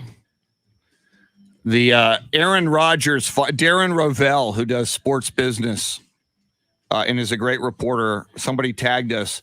Aaron Rodgers being fined $14,650 by the NFL based on his $22.4 million salary. That's the equivalent of fining the average American $33.80. Wow.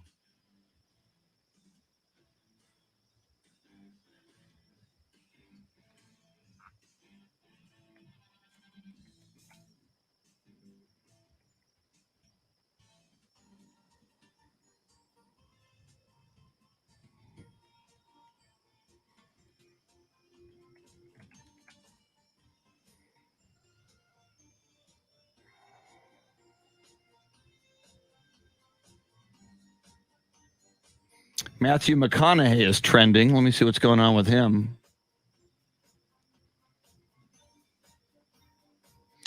Even though he's vaccinated, according to The Hill, he is against vaccine mandates for kids, which is understandable.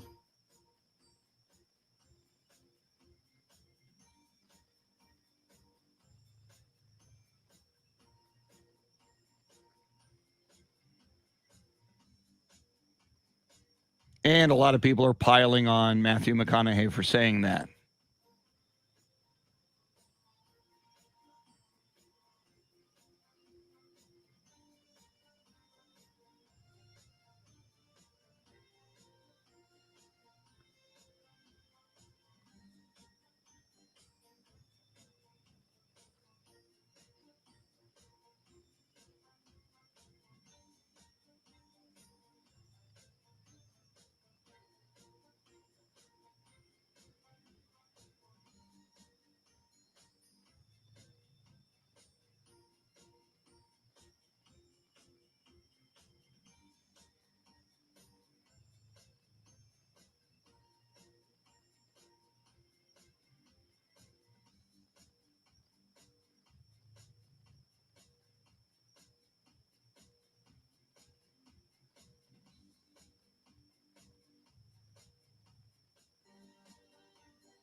Dean says the live feed is funny. Y'all remind me of that picture, hear no evil, speak no evil, see no evil. Well, one of us has to cover our eyes if we do that.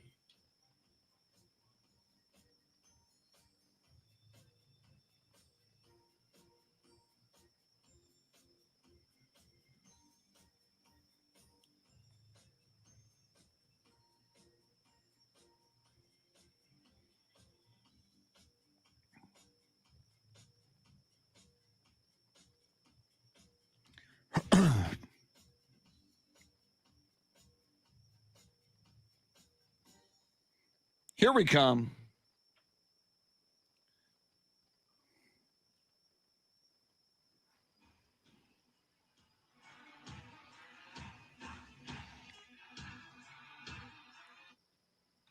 Back to the Duel Show with Shannon Salty Sweeney. And welcome back on this Wednesday, November 10th. In a moment, we will bring you Shannon's Salty Shakedown, which is always outstanding and enlightening. Also coming up this day in sports history, sports birthdays, and more. Somebody, though, Shannon, I want to bring this up because we talked about the fine that Aaron Rodgers got for attending the Halloween party by the NFL. It was $14,650. Somebody tagged us on a tweet this morning from Darren Rovell, who covers sports business, and he did the math. He said the Aaron Rodgers fine from the NFL of $14,650 for violation of COVID protocols, based on Aaron Rodgers' salary, which is $22.4 million per year, that would be the equivalent of fining the average American $33.80.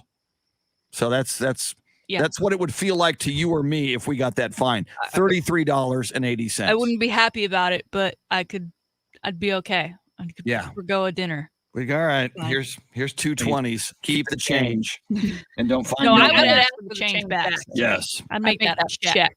I've gotten speeding tickets more than that. Yeah. So we will see. I mean, I don't think anything more is coming down from the NFL, but we shall see with regard to Aaron Rodgers. All right, more coming up. Shannon's Salty Shakedown is moments away, but first, some sports birthdays and a big birthday today that we will certainly mention. But first, this day in sports history. November 10th, 1940, the Philadelphia Eagles and the Pittsburgh Steelers play one of only 4 penalty-free games in NFL history. The Steelers beat the Eagles 7-3 at Forbes Field in Pittsburgh. There were no penalties. And according to this source, there's only been 4 such games in NFL history where not one penalty flag was thrown. Kind of hard to believe. On this day in 1945, college football's number 1 team played college football's number 2 team. The number 1 team in the country on this day in 1945 was Army, West Point, and the number 2 team was Notre Dame. And the final score was Army 48, Notre Dame nothing. Wow. It's easy to forget that Army was a powerhouse in the 1940s. You think of Service Academy football now, and while sometimes they're up and sometimes they're down, and the Army-Navy game is always wonderful. And, of course, Coach Greg Popovich and I, for a couple of years, attended the United States Air Force Academy, so I'm a big fan. But my goodness gracious, Army was just a juggernaut in the mid-1940s. And finally, on this day in 1991, Bernie Kosar ended his NFL record of 308 passes without an interception. That's amazing. Bernie Kosar, who spent most of his career with the Cleveland Browns, finished off with the Cowboys for a while as a backup quarterback. But when you think of quarterbacks, name a quarterback who threw the most passes without an interception, Bernie Kosar might not necessarily come to mind, but he had an incredible streak that was a record at the time in 1991 of 308 passes without an interception. That's your sports history. How about some sports birthdays? Born on this day in 1959, American sportscaster and hockey fan, and she's lasted a long time at ESPN, Linda Cohn. I've had Linda on the radio before. She's a great interview and has been with ESPN a long, long time, and rightfully so. She's very good at what she does.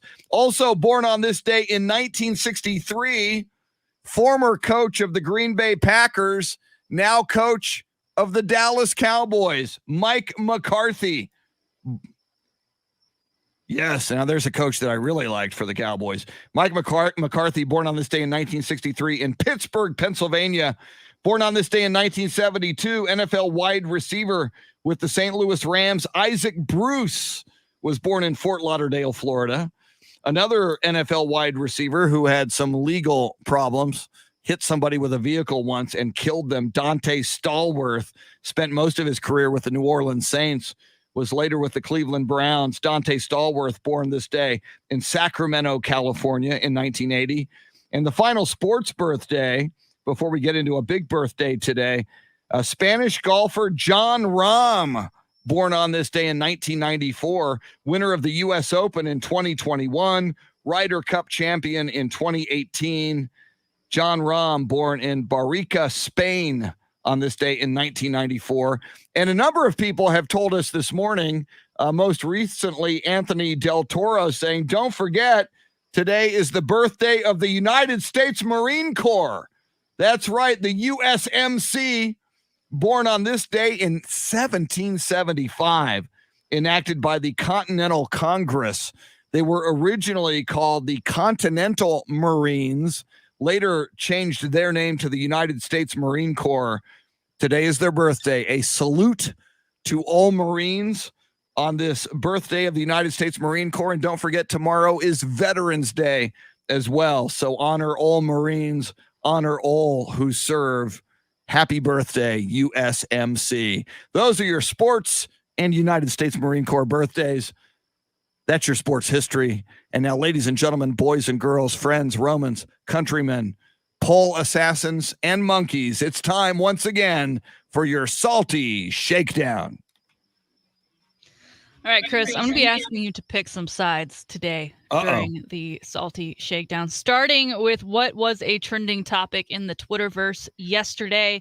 Boxing. It's become a thing that a lot of what some might consider washed up celebrities or former athletes that were either in the NBA or NFL have turned to for whatever reason. They either miss competition, they want to stay in the limelight. I'm not exactly sure. I don't get it. I don't know why you'd go from one professional sport to then a sport where you literally get beat up for a living.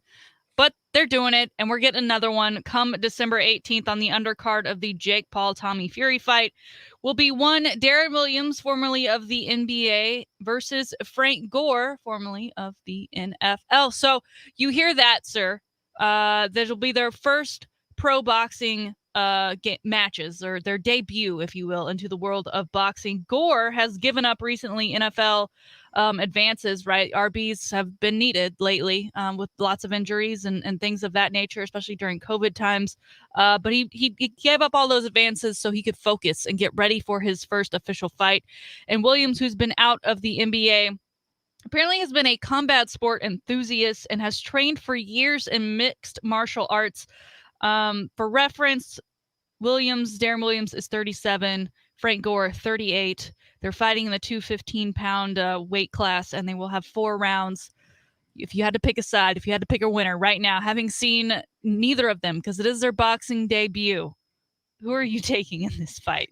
I think the muscle of an NFL running back, Frank Gore, I just think he's been hit a lot more. I think he's probably got more muscle mass. I think he can deliver a bigger hit than Darren Williams. So sight unseen and unscientific as it is, I would say Frank Gore will win this. I kind of am leaning that way too, especially considering it is only 4 rounds, right? I mean, with boxing, they talk a lot about endurance, and I would think he probably has the endurance as far as being hit, but as the moving around and being defensive, I would think Darren Williams would have the advantage. But given it's just 4 rounds, I think Frank Gore might have it here again. If you're interested, that fight is this December 18th. Is the undercard fight of Jake Paul and Tommy Fury. All right, moving on. to more NBA news. We've been talking a lot of Pippen lately because he has been out and about in the public eye, making a lot of comments about that 10-part series that we got at the beginning of the pandemic, The Last Dance, which featured, of course, the Bulls, and focused a lot on Jordan and how great Michael Jordan is, and maybe the cast of characters that surrounded him, but maybe weren't the reason that they won all those championships, according to Michael Jordan's view of the entire thing. Well, Pippen's book, Unguarded, was released yesterday. And he kind of dropped some bombs last week when an excerpt of the book was released, and he gave his thoughts on the Michael Jordan docuseries, and that he wasn't really happy with it. He felt like it was very condescending towards him and some other teammates, and that he had heard from other teammates that were happy as well while he was doing interviews yesterday for his new book. And he let us know a couple other things that he isn't a big fan of about Michael Jordan. Sir, in 1998, the Bulls were playing the Jazz in the finals. They ended up winning, of course, in 6. But one Pippen had a back injury, had a herniated disc, and his minutes were less and less throughout that series. He said if there was going to be a Game 7, luckily there wasn't, but if there was, he would not have played because that is how much his back was giving him problems. Of course, he then compared this to 1997 when the Bulls once again faced the Jazz. This was, of course, the flu game. That was where that took place with Michael Jordan. And he was like, we hear about the flu game all the time. We never hear about the bad back game. And what do people consider worse, bad backs or flus when playing a game? He is upset that Michael Jordan gets so much pub from playing a basketball game with the flu over him playing in a finals series with a bad back. Do you think this holds any merit, or is this just another way to take Jordan down, get your name out there to sell a couple copies of your book? It's pathetic to me, Shannon. Until this all started happening again, I had forgotten what a diva and drama queen Scottie Pippen is. And my recollection of Scottie Pippen was the Robin to Michael Jordan's Batman. I think now when you say the name Scottie Pippen, my first thought is disgruntled, angry, pathetic whiner. I mean that's and jealous of Michael Jordan's accolades and greatness. I think he's a sad man. Yeah, in what he's doing, it feels like in trying to, for whatever reason, damage Jordan's reputation to bring himself up. He's not really doing either. I think people kind of knew these things about Jordan, that Michael Jordan is about Michael Jordan. I don't think that that's a shocker to anyone. So him claiming these things is only making him look bad. Again, he may sell an extra couple copies of his book, but I think in the long run, like you said, we used to remember him as the Robin to Michael's Batman. Clearly, he's not a fan of that because he feels like he's on that same level. Crazy. But now we're remembering him for taking jabs when they're just not necessary. And sir, Pippen, I don't think you'd have this book without that 10-part docuseries. You certainly wouldn't have that book without Michael and all those championships that you won together. But I think you're riding a little high on something that you claim is such an abomination to your character and your career when you seem to be doing a lot of it yourself. And finally today, sir, we've seen the Kansas City Chiefs suffer a bit this season. They did get back on the right track with a win over the Aaron Rodgers-less Packers over the weekend. But Mahomes, who was previously part of the 99 Club, he played all last season as part of the 99 Club in Madden, which is a pretty prestigious club, and they give you a trophy and everything.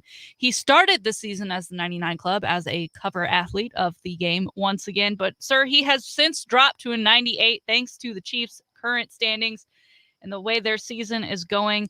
I read to you now the 4 current 99 players if you were to be on Madden today. It's Chiefs tight end Travis Kelce, which I find interesting. If you're going to drop Mahomes a slot, I feel like you got to drop Kelce because it seems like a lot of it's going towards that win percentage. I know Patrick hasn't been playing the best, but I don't know that Kelce has been the rock star that we've known him to be this season.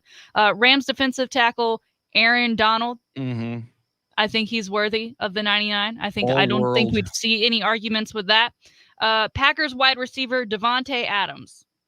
I guess he's not super shiny, so I was a little surprised by that. Other than that, okay, he plays for the Packers, and he's like maybe aside from Aaron Rodgers, the next name But I can maybe think of other. Well, and if you think historically, if you think historically, who were like great receivers ever? I mean, Jerry Rice, Randy Moss, Devonta Adams isn't in the Jerry Rice, Randy Moss stratosphere to me. I would not give that dude a 99. He's got some more stuff to work on. And then finally, cornerback Jalen Ramsey of the Rams. My goodness, 2 of them on that Ram defense. Is he still that level, or is he just a loudmouth kind of? Because we saw him like in practices getting burned in the videos, and I don't know, after like the way Trayvon Diggs is playing, and I know part of it is like they take your career into consideration, and Trayvon Diggs is still so young in his career, but he's certainly, to me, made more noise in that position in the league this year than a Jalen Ramsey. Yeah, I was watching was it the Sunday night game? I guess the Sunday night game, Rams Titans, and he had another pick and he had a big play, and I mean he's kind of known as a shutdown corner. So I would certainly put him ahead of Devonta Adams as a 99er. But so I think it's a close call on him. And given these names, is there a name in the league that you feel should be at a 99 at this point in the season? And I know, people are sick of him, but Tom Brady continues to. Tom Brady is, and he's having a great year, and he's arguably, he says, and it's hard to refute this, playing the best football he's ever played at any age. So you maybe consider Brady for that, I think. Yeah, well, there it is, today's Salty Shakedown. And while we're on the Brady thing, because this did come up yesterday, he was talking about that 17th game that we're getting, and as football fans, we're excited to be getting. And he's unhappy about it. And from one aspect, I can see why. For a guy who's played over 20 years, an extra game, if you were to have done that the entire, that's another season and then some. Yeah. Especially for a guy who's also gone to as many playoffs and Super Bowls as he has. But I feel like incoming players like it. That's an extra week of visibility. That's an extra chance to potentially make it to the playoffs and make that Super Bowl run.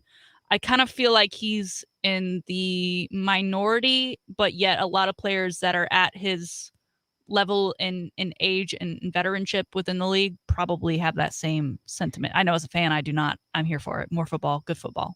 I agree with more football is good football. It's a very interesting point. And I think he also said while making that point that a lot of players don't play a full 16 games and now 17 games, due to injury or rest or whatever. It's rare for every player, or it's rare for any player to play all 16 or all 17. So again, though, money drives this business, and the NFL is the biggest sport, and advertisers want another game. You and I, fans, want another game. So it's kind of hard to refute this. But when Brady talks, people listen. So we have to consider his point of view. Yeah, I think it'll be considered, and I think that the money will talk louder than Brady ultimately. You were talking about Jalen Ramsey and Aaron Donald and those 2 guys on the Rams at 99s. I saw a breakdown yesterday. If the playoffs began today in the NFC, Cowboys would have home field and their opponent would be the Los Angeles Rams. I saw that too. Keep an eye on the Rams. It make me feel warm and fuzzy inside. Yeah. We're not after this weekend's performance. Yeah. The Broncos. No, thanks. Yet the Rams, laid an egg against the Titans, and I'm still, Matthew Stafford is my quarterback in fantasy football, so I'm paying a lot of attention to Matthew Stafford, and he's not really lighting it up. He's having a good year, but he's not really lighting it up like I thought he would with that Rams offense. I mean, isn't that like the Matthew Stafford way? Like he has good stats, but he's not exciting. He's not electric. He doesn't really go over the top. But now that he's on a team that is decent and not the Lions, doing all right. He's getting some wins. A couple of big turnovers that enabled the Titans that to score took points. The blame for. Yeah, right. Okay. So, but the Rams might be the roadblock to the Cowboys getting to the promised land. We'll keep an eye on them. Coming up, Bill Schoening, the voice of the San Antonio Spurs. And when we grab Bill, we wind up talking Texas Longhorn football and basketball as well. Lots coming up with Bill. Big 8 o'clock hour. Thanks for hanging out with us. All right. Woo! Woo! Chris Gonzalez picking Frank Gore, saying due to Frank was playing in the NFL since the 50s. Yeah, Frank Gore from a longevity standpoint, very few running backs, if any, have played more. I'd have to look it up than Frank Gore has in the NFL.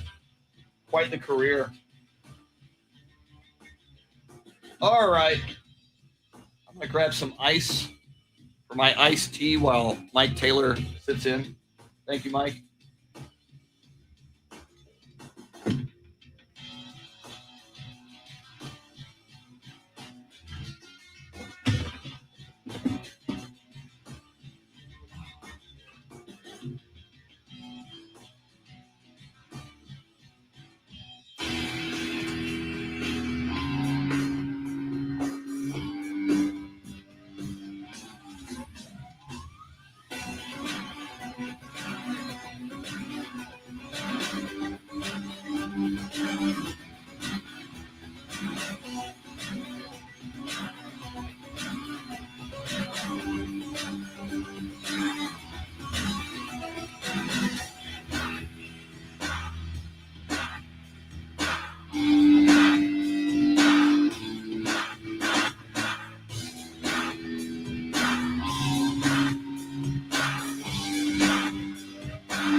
Woo! Woo! Woo! Thank you, Mike Taylor.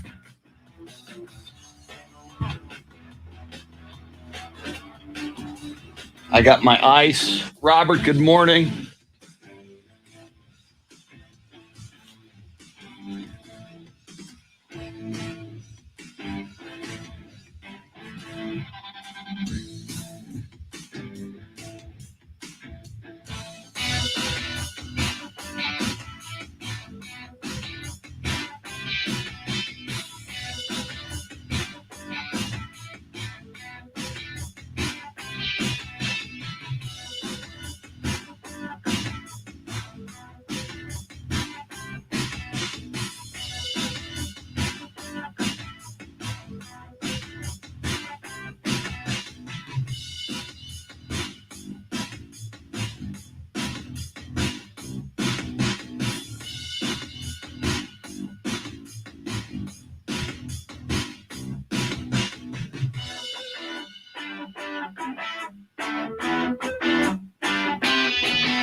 Thank you, Robert, for your kind words about the Cleto interview. I'm trying to get a Bill Schoening photo going here. There it is.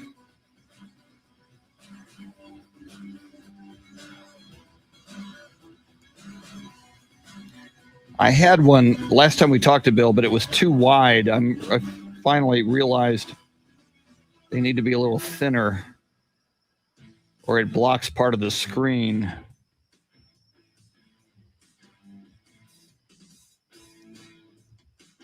And there it is.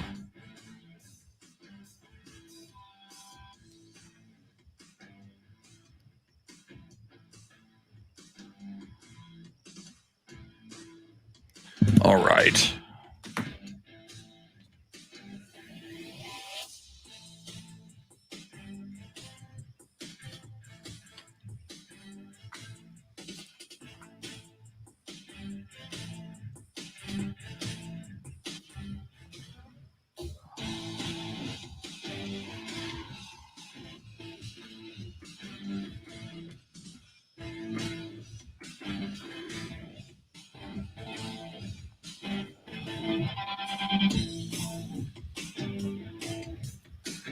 Well, Dean, that's a great question. How many wins does Pop need to break the all-time record? I don't have that in front of me, but it's something I should know. And now that you bring it up, I'm going to learn it and memorize it because as we get closer, it is a big deal.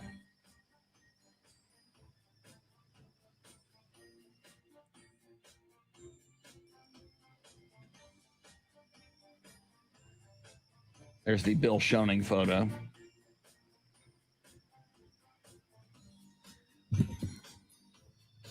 Bill Schoening going to join us.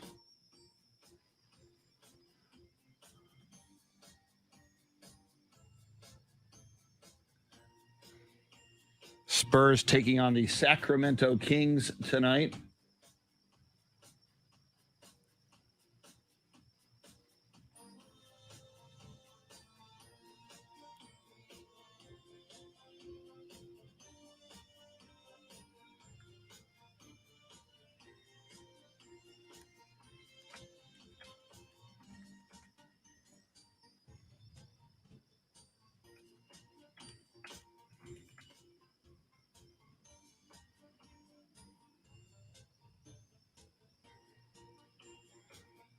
Bill's ready.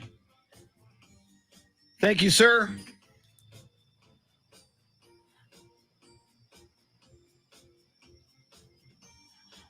Bill Schoening is on the phone line.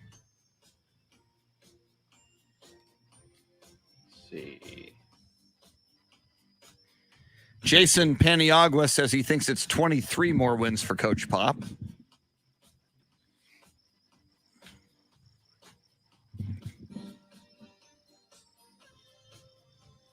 See if there's an actual countdown online.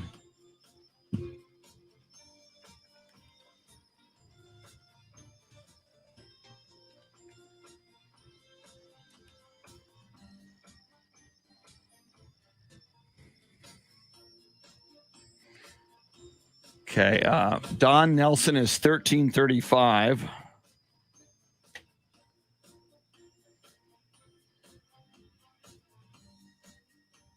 There's an article that said he was 26 wins away, but when was that written?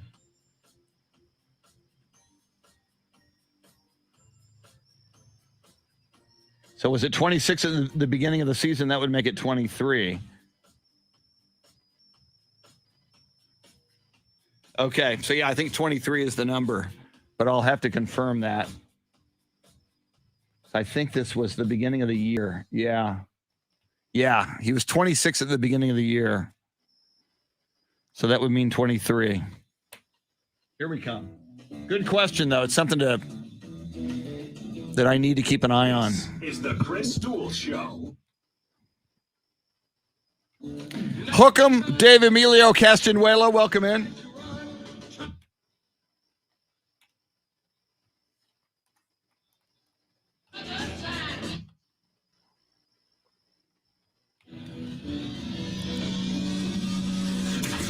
Now, Chris Duel.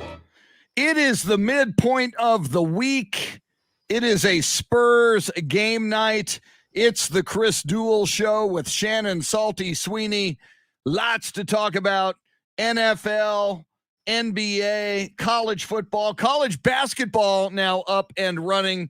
We've been into all of it all morning long, and we will continue to do so. And we especially love it on Wednesdays at this time when we check in with the voice of the San Antonio Spurs, and before that, longtime voice of the Texas Longhorns on a game day / game night as the Spurs host the Sacramento Kings tonight. The voice of the San Antonio Spurs, Bill Schoening. Bill, how you doing this morning? Christopher, very well, very well. How are you, sir? I am good. How is your routine different on a Spurs game day, game night? I mean, is it, do you wake up? Do you start looking more at the games and the matchups and the other team? How is your day different today when you know you got a broadcast tonight than it was yesterday? Well, I have a big laptop right in front of me, Chris. I'm looking at the stats for the Sacramento Kings. So otherwise, I do have a life. But I am looking deeply into the statistics of Mo Harkless, Harrison Barnes, and Rashawn Holmes. So you know, I am laboring dutifully in the morning so I can have something to talk about tonight. But no, game day is always a fun time because you can do your final prep. We've had the chance to have actually a couple of consecutive days off, which is rare for us. So had a full day away from basketball on Monday, and then started doing a little prep for this game. And then, of course, I'll do some more during the course of the day today. But looking forward to the game tonight. So you're doing your prep, Bill. Is anything making you feel warm and fuzzy inside about the Spurs potentially getting a win over these San Francisco, or excuse me, the Kings tonight? I think that one of the things that Bob talked about yesterday is they actually had a practice. They've been traveling so much and having so many road games, they haven't really had a chance to have a full-blown practice other than just maybe a shoot-around and prep for the game that night. So I think that he felt like they needed to get back into some basics on the defensive side of the ball, some fundamentals. And you can really only work on those things out of practice. So I think that he felt better, or at least it sounded like, you know, he was happy with the fact that they had a practice and had to work on some things that maybe were slipping a little bit in recent weeks or recent games anyway, especially the games that he pointed out were the loss to the Pacers and the loss to the Thunder. So tightening up a little bit on the defensive side. One of the things he said yesterday, too, was, look, we're not going to score 120 points a game every night, so we've got to really rely on our defense. They've been saying that from the very beginning of training camp. So, maybe tighten up a thing here or there. Obviously, they missed the rebounding of Jakob Poeltl. Jakob's going to be out for at least a couple more games. So it's kind of a team rebounding thing, kind of a gang rebounding deal where everybody needs to help out on the boards. And Bill, you know, an outsider looking in, somebody just looking at the NBA standings right now would see the Spurs are 3-7, which is not an ideal record. And somebody might go, they're not off to a good start yet.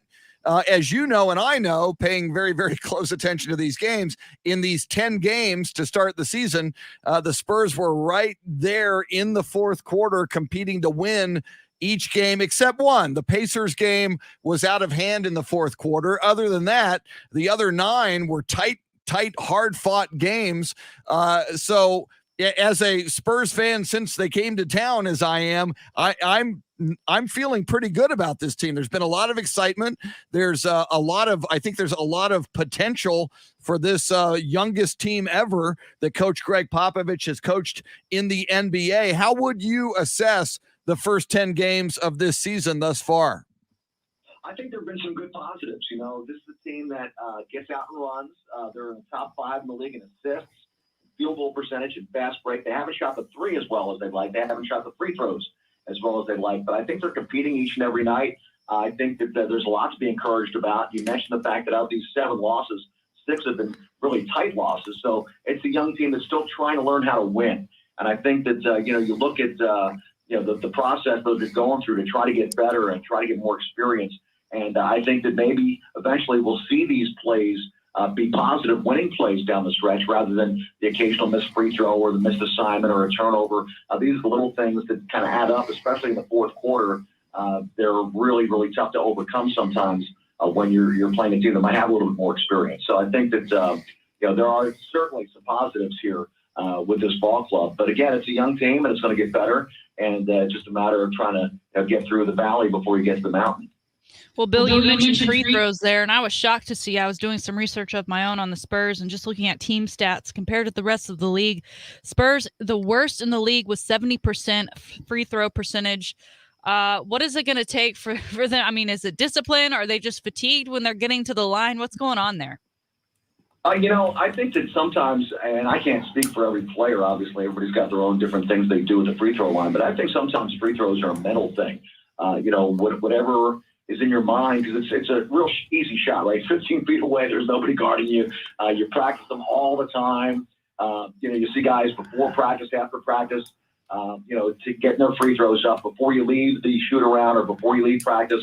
Guys are usually required to hit X number of free throws before they leave the practice floor.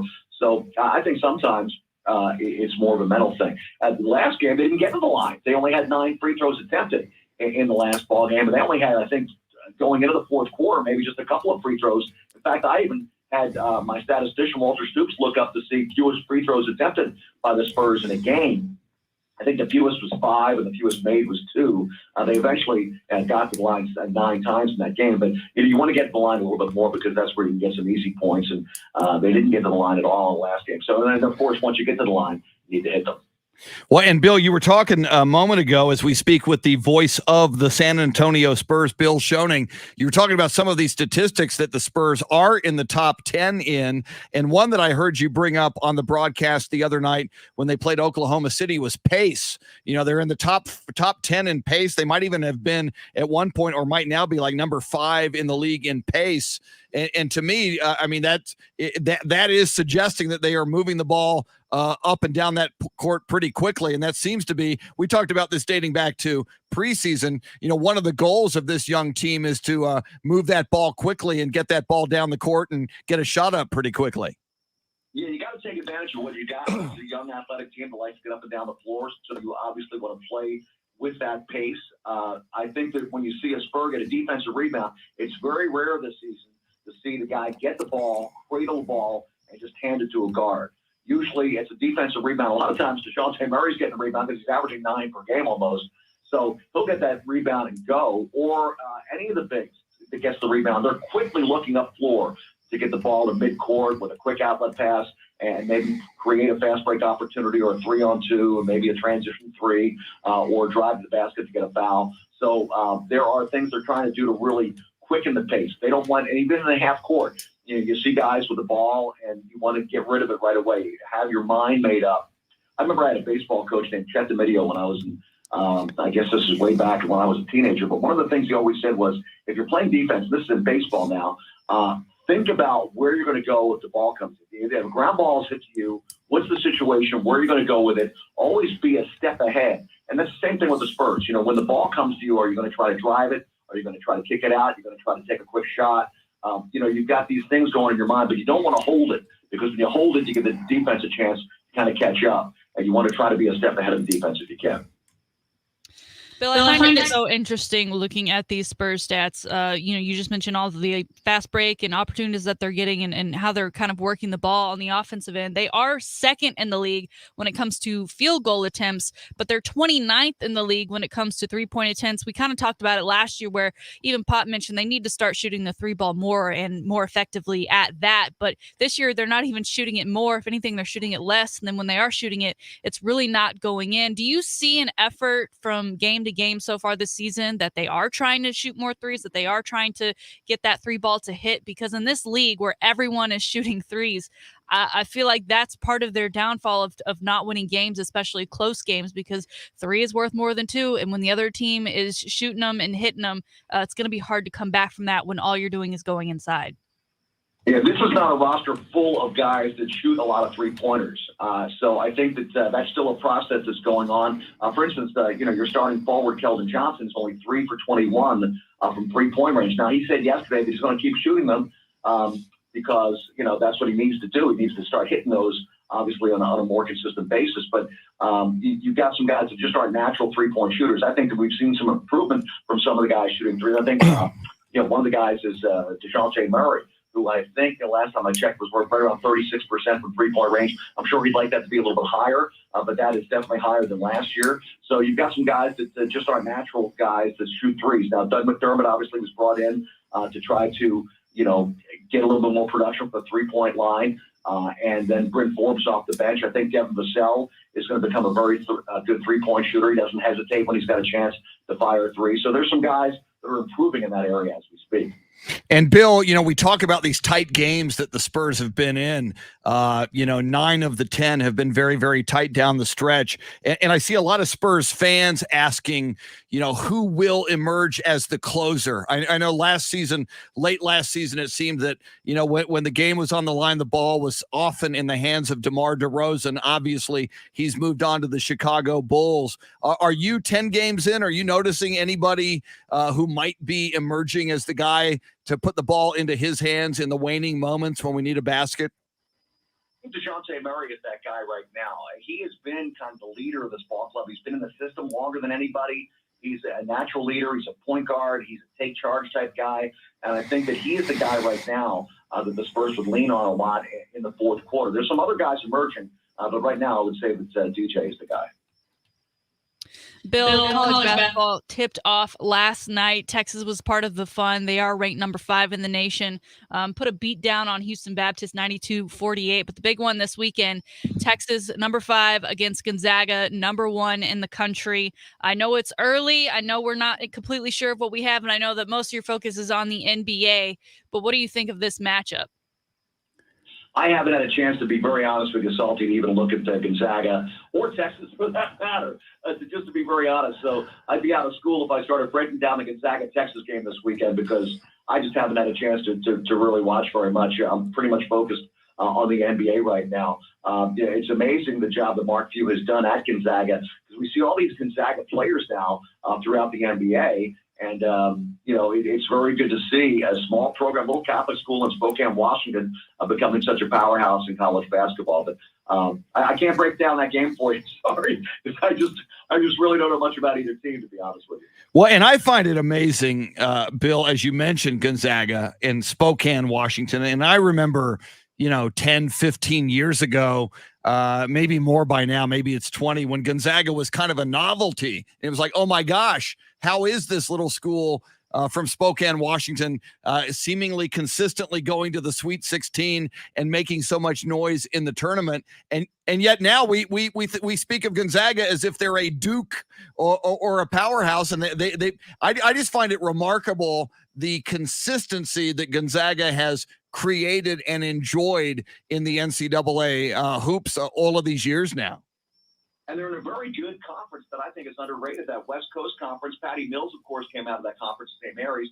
And while we're talking about guys from Gonzaga, the Spurs have a forward center, Zach Collins, who's still recovering from ankle surgery and might be available here in a month or two. And I think that he's a player that has the potential to really help out this ball club. He's now in his 4th year from Gonzaga. Jock Landale, who's on the Spurs roster, he went to St. Mary's. He's originally from Melbourne, Australia.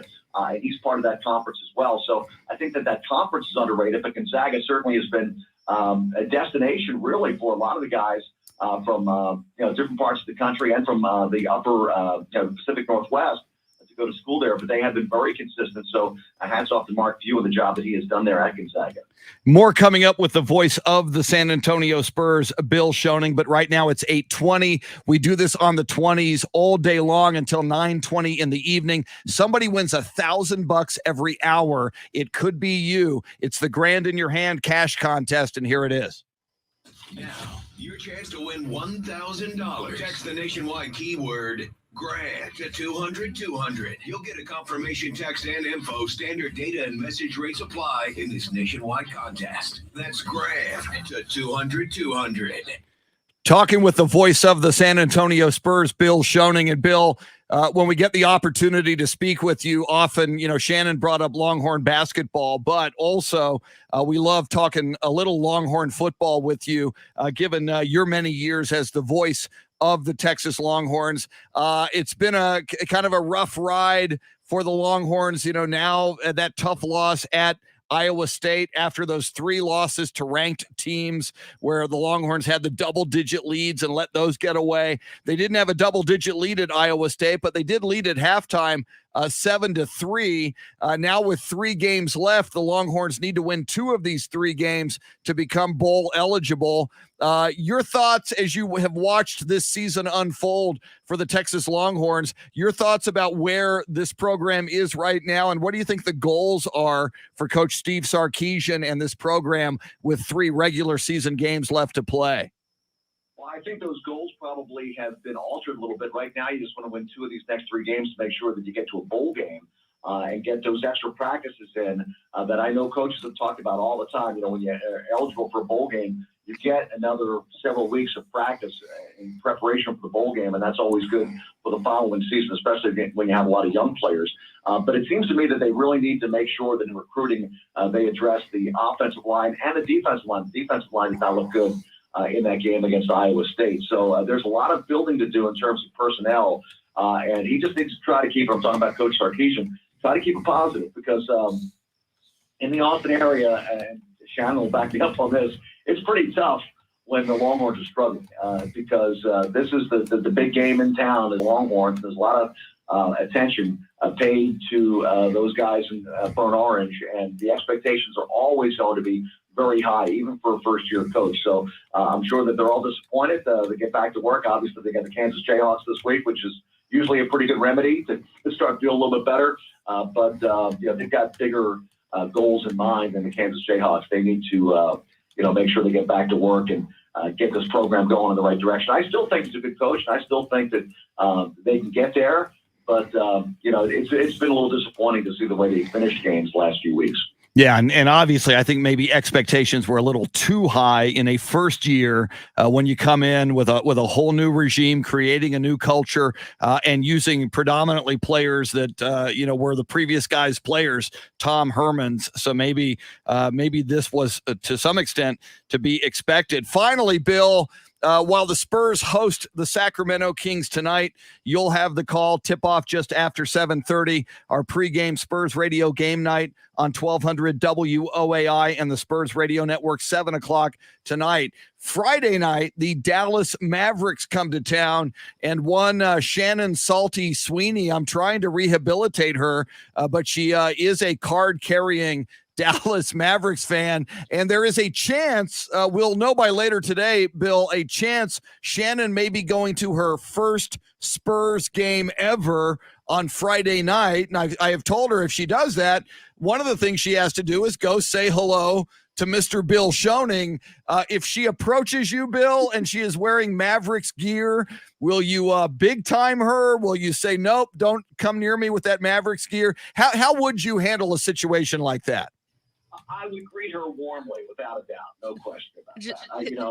If you wear, because now, unfortunately, I'm used to seeing these different fans of different teams come in. We saw a bunch of Lakers fans the other night, for instance, when the Lakers came to town. So, and the Mavs always have a pretty good representation, as do the Rocket fans when the Spurs play against the Rockets. And of course, the same thing is true in Dallas. I've seen a lot of Spurs fans in Dallas and a lot of Spurs fans in Houston, so I think we can all get along. I don't think that the philosophical differences are that great that you can't say hi to somebody before a game. Once the game is on, though, the game is on. And of course the Spurs have lost 2 tight ones to the Mavericks, so maybe they'll return the favor on Friday night. Well, I don't have any Mavericks gear. All the gear I had was championship gear, and I wore it out. 2, I just expect Bill, because he's the man that he is, to just have security all over him. And before I could even make it to Bill, just picking me up like a little small child and putting me back over on the other side of the railing. Excuse me, ma'am, you don't belong here. There is a very nice usher that is in our section, and that's our job, is to try to keep all the adoring fans podcast location, because after all, I'm a professional and I have to try to concentrate on the game. Just kidding, of course, but it would be great to see you, Shannon. And I don't think we've met in person, have we? So I don't think so. That might be only on the radio. Might be a highlight of your life, I'm sure. Yeah, so only on the radio. Yeah, and I told Shannon if that meeting happens, I need photographic evidence. So we definitely need the selfie that Shannon will take of the two of you. Bill Schoening, a big game tonight for the Spurs. Let's see if the Spurs can get on a winning track tonight at home at the AT&T Center. I certainly look forward to it. As I mentioned, pregame 7 o'clock tonight on 1200 WOAI and the Spurs Radio Network. Always enjoy it, Bill, and especially appreciate it on a Spurs game day, game night. Thanks for taking the time. We appreciate it. Thanks, guys. Good to be with you. Absolutely. Bill Schoening, the voice of the San Antonio Spurs. And by tomorrow's show, Shannon, we will know if the meeting of the minds and that great photo opportunity will happen on Friday night. You and Bill meeting at the AT&T Center. I'm trying to get me see if the bosses let me stay Friday night, like a hotel Friday night, because if I don't, that means I have to drive back to Austin after the game. That's tough. It's already later, and that means I'm not going to be able to enjoy the game because all I'll be thinking of is what time it is and should I just leave early because I want to get home. So hopefully, hopefully the hotel will come through. That's the confirmation we're waiting on. Well, Bill drives back to Houston, so maybe we can hitch a ride with him. I'm not Bill. I cannot. Well, Bill doesn't have to wake up at 3:30 in the morning to do the morning show. So that's it's Friday. But it's Friday. It's still tired. It's Friday. I have to run stuff through the Texas football game on Saturday night. That's true. Yeah, you need to get a good night's sleep then. Well, we'll see if we can get some resolution on what's going on with Shannon for Friday night. Coming up, we got a lot more to talk about, a lot going on in the world of sports. Deion Sanders interviews apparently for another football gig. We will get into that.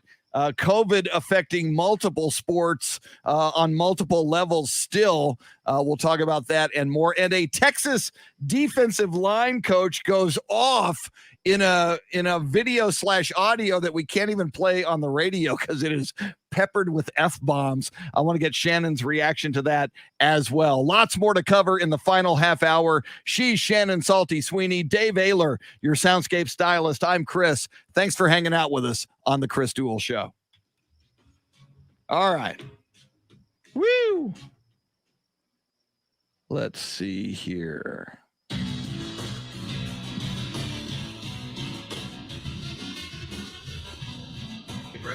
Yeah, I got that audio from Shannon, and I think I put all the swear words out of there, but there's almost nothing left to play. Okay, but so what is it like? Beep beep beep. Yeah, there was like 15.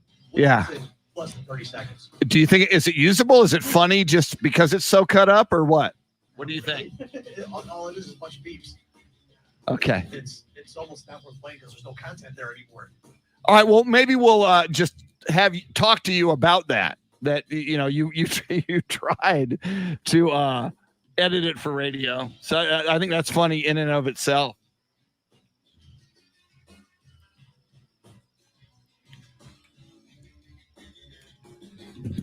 Dave, I'm sorry I didn't get to the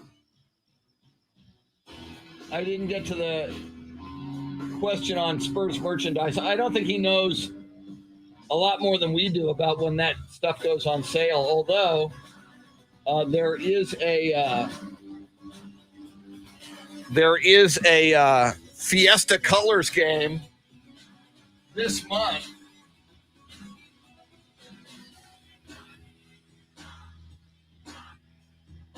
Let me go see. So that was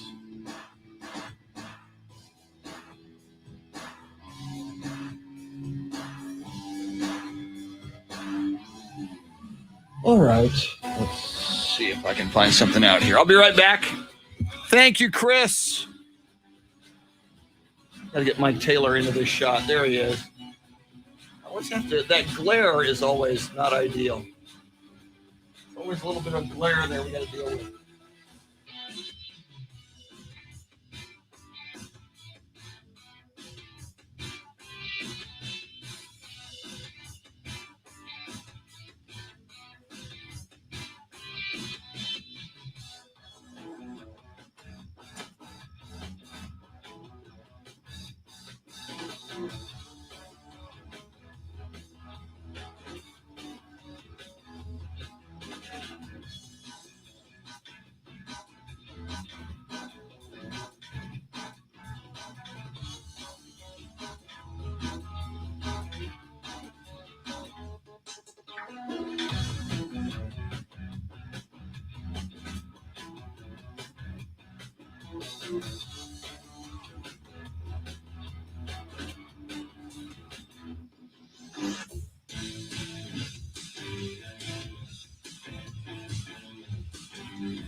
Thank you, Mike Taylor.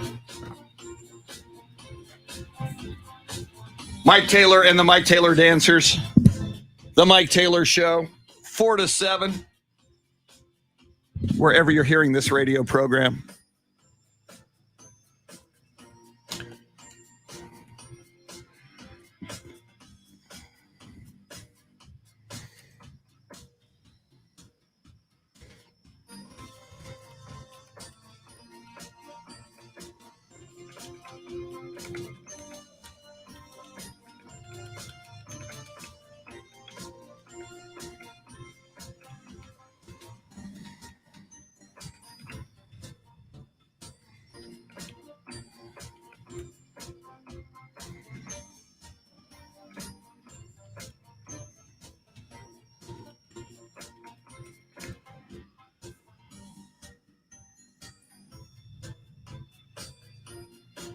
Oh, yeah, there that is, 718. Okay.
Dave Emilio says, I understand, Shannon. My girlfriend is from Waxahachie, and she is a Mavs fan.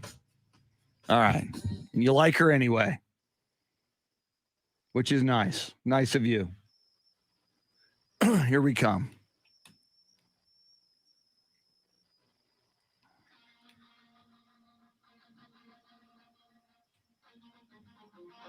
We're back. It's the Chris Duel Show with Shannon Salty Sweeney. Join in by dialing 1-800-707-9760. And we do invite your phone calls all morning long. That phone number is good for you, for the phone calls. Easy for me to say. 800-707-9760 if you want to jump in. You ever hear something we're talking about that you want to sound off on, and or you've got a take you want to sound off on in the world of sports and even outside the world of sports. We veer off the tracks occasionally. As long as we get back on the tracks, we are good. It's the Chris Duel Show with Shannon Salty Sweeney. Our thanks to Bill Schoening, voice of the San Antonio Spurs, who just joined us in the 7 o'clock hour. Comedian Cleto Rodriguez was with us. And Shannon, yesterday, it was moving around social media. Texas Longhorn defensive line coach Bo Davis with some choice words and some tough love for the players he coaches on the Texas Longhorns. I found a couple of things interesting. Number one, just a phenomenal piece of audio that was peppered with some F-bombs. Colorful. It was very colorful. It was very much seemed like coach speak to me. Secondly, I mean, clearly, Shannon, one of the players recorded that rant and then released that to somebody. So that's, I think from a Coach Bo standpoint, that might be a little troubling to him. But you said this to me as well. I mean, we had no problem with what he said. And I kind of think, given the state of the Longhorn football team, maybe they need a little kick in the pants right now. Yeah, for whoever recorded it and then released it, they probably thought, oh my gosh, this man's yelling and cursing at what a lot of people might still consider kids. And if we put this out there, he's going to get trouble. People are going to call him out. The parents are going to come flying. He can't use those words with us. But it backfired. And I don't know if it's a written rule yet. I feel like it should be at this point, but it's not still an unwritten rule about recording videos in locker rooms, on team buses, during those types of team moments that should remain in-house. So that in itself felt like a violation, and then clearly there was some malicious intent in releasing the video. But these players deserve the reaming they got. That was right on the bus after the Iowa State loss. They played horrifically, and no one seems to be taking responsibility on that team. I think one of the best reactions I saw from this video that was everywhere yesterday evening on Twitter was Mcconaughey, national champion, former NFL player as well, does a lot of things still with the university and is very involved in the Austin area. A lot of people love him. He's a fantastic human being. He said, if that was my team, it would not have been a coach doing that, because a coach would not have needed to do that, because if we had performed the way they did, it would have been a player who would have stood up and said those things to get the team back together. And that, to me, speaks volumes, right? That a coach is having to do this because no one on that team is taking accountability for the way they're playing. Because at the end of the day, they're the ones on the field. They're the ones required to make the tackle. The coach can only help you get in the right position. And we've seen what they're capable of throughout the year, but meaning the coaches have been getting them in the right position. They're just not following through, whether it be on the offensive side or the defensive side. So props for that coach for caring, Bo Davis, and I'm it's probably not the first time he went after them, considering where they are in the season and how some other games finished out. That I don't know if this player knew that something was coming, or if he had been going for a while and he just decided to pull out his phone. But I have no issue with the video. The issue I have with the video is that it was taken and then released in the first place. Yeah, and I have a few comments on that, but Dave Oehler, you had your hands on the video and you were considering trying to bleep out the F-bomb so that we could play what we could play. And from your very esteemed video engineer perspective, after you did the bleeping, there's not a whole lot left to play. Yeah, I counted it, and there's probably the whole cut without edit. It's probably 40 seconds, maybe a little bit less.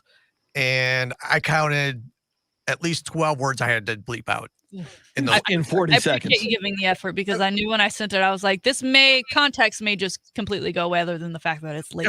We can play it if you want. I think I got everything. It's a rough edit. You've got do you have a dump button in case you didn't get everything? All right, let's go ahead and give it a shot. Now, granted, and if you want to hear it, just go to social media. It's all over Twitter and social media. You can find it. Go just search Bo Davis or Texas coach, and you're going to find it. But all right, for radio, Dave Oehler made the attempt. I'll play this and see what shakes out here. Here we go.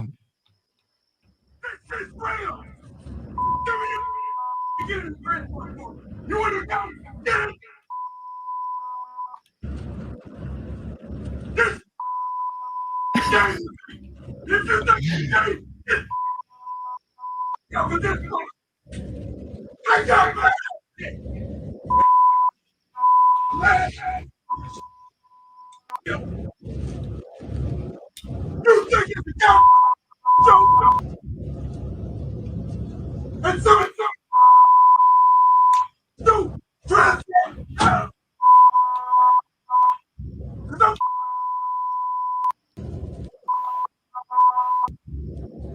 And we want to Was it that? That gives you an idea of how peppered the language was. And Shannon and Dave, my problem is this. If we had a bad day on the radio, and we've had some, but if we had a bad day on the radio and Shannon flipped out, or I flipped out, or you, Dave, flipped out, or one of our boss men, Brian Dan or Jason McCollum, flipped out, and we're adults, and those football players on the Longhorn football team, once you turn 18, you're an adult as well. In the heat of the moment, when you're not performing up to your abilities, when you have a bad day, I think everybody, especially somebody who has a stake in success, can flip out and drop some F-bombs and let their emotions and their point of view be heard. I am very troubled that there's a Texas Longhorn player who thought it was a good idea to pull out the phone and start video/audio recording. If one of us did that, and either one of our bosses or one of us was expressing a similar sentiment, that's not cool. To me, that's a betrayal. Somebody on that unit, somebody in a Longhorn uniform, apparently, unless someone else on the bus, and who else is on that bus, did this recording. I think that tells you there is a snake and there is a rat among that football team. And I think that player, I'm assuming it's a player, needs to be found, and they need to exercise or excise that player from the squad. As much as I was entertained by the video audio of Bo Davis, and as much as I feel better that there's somebody expressing this on that football team, I'm troubled by the very fact that somebody recorded it. Yeah. And the video, if you watch it, it's really dark because it is on the bus. There's no lights on except for like the little overhead, don't trip when you walk lights. But I'm sure that Texas knows who recorded that video, right? Given that you can see a player that's in the row behind them. Ooh. And you can see where Bo is standing. So someone knows who did it. Whether or not that'll be released and whether or not there'll be punishment for it, at least outwardly, that we find out about, who knows? But, he mentioned it. There were players laughing, right? And I don't know if they were laughing because they were uncomfortable, and some people just laugh in those situations, right? Because they don't know how to react. He certainly didn't take it that way. He felt like, he said, "Is this a joke to you? This isn't a gang. This is his job, and his job is to, coach up these kids and have them hold some accountability, and they're not holding up their end of the bargain." And then obviously he kept mentioning the transfer portal over and over and over again, and we now know, flash forward to this week after that game, Joshua Moore has entered the transfer portal. Who knows if there's other murmurs of players just being like, man, I'm going to and he's like, do it. If you're going to do it because you're way, I could get somebody else in here. We can go dig somebody out of the transfer portal that wants to play here kind of thing. Again, I'm glad he said what he said. It had to be said. It's just disappointing that it wasn't a player that ultimately did it. And again, that a player within the confines of what you feel is a sacred and safe place. I mean, sometimes people just got to let go, whether or not they mean it personally. Sometimes you just got to let it out. Whether it's because you feel like you need it to get off your chest or you feel like that the other half needs it to be heard, whatever, but you don't video record it. And then you certainly don't share it on the internet. And a statistic that was put out yesterday by somebody at Fox College Football, and Shannon, I sent it to you, and I just think it's kind of ironic and somewhat telling. The last 3 Texas Longhorn football coaches, Charlie Strong, Tom Herman, and Steve Sarkisian, through 9 games, each of them in their first 9 games, all of them, Charlie Strong, Tom Herman, and Steve Sarkisian, have an identical record of 4-5. That's to me jaw-dropping. Just because what are the odds? But a little troubling if you're Steve Sarkisian, I think, because we kind of hoped for a little bit better than this. And I think that both Charlie and Tom did become bowl eligible in their first season. Okay. I think that's the goal right now for Texas. I don't know what other goals they really have. I'd be interested to go back and see what those losses look like, because if you watch any of those Texas games, you have no problem saying Texas should have beat Oklahoma. Texas should have beaten Oklahoma State. Texas should have beaten Baylor. They probably should have beaten Iowa State as well. So you look at those. I don't know, going back to Charlie, if there were games where it was a complete, no chance kind of games, and Tom as well. But it's really, the issue runs deep here as far as finishing character, the types of players in those locker room and how they go about their business on the field, and then clearly some issues off the field as well. Well, and again, Kansas coming to town, an opportunity to get well soon against a 1-8 Kansas squad, or an opportunity to, listen, as you mentioned earlier in the week, hit rock bottom if things go real bad. If I'm not here Monday, you know why. Yeah.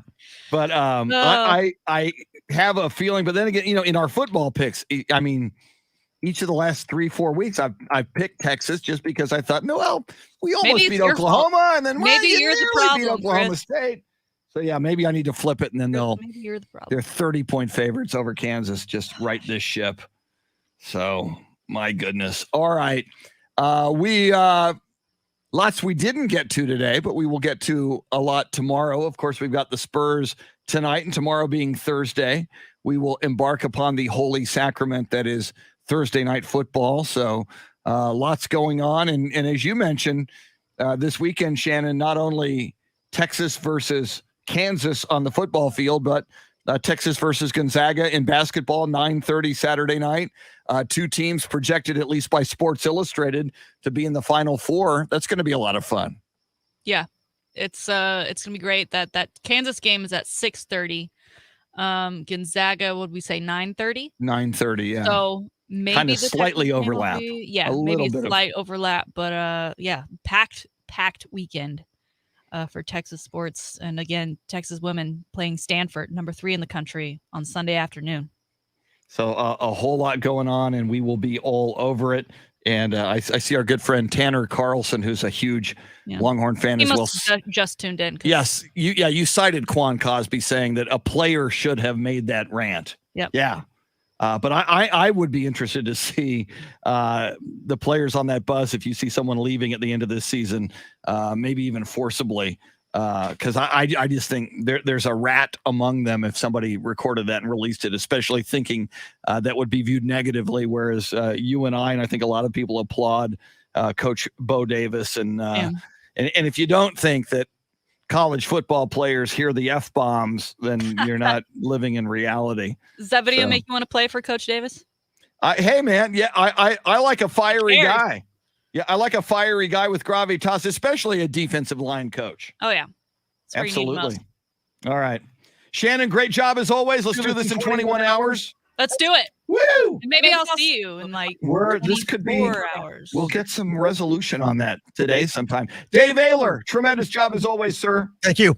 And thanks to Bill Schoening. Thanks to comedian Cleto Rodriguez. Have yourself a great Wednesday. We'll see you mañana. Adios, amigos. Tanner, good to see you, man. We're going to get you back on the show soon, I do hope. Christopher Silva, Anthony Del Toro, Marcus Valdespino, Dave Emilio, Dean, Jason, whoever else is in here. Until tomorrow, farewell.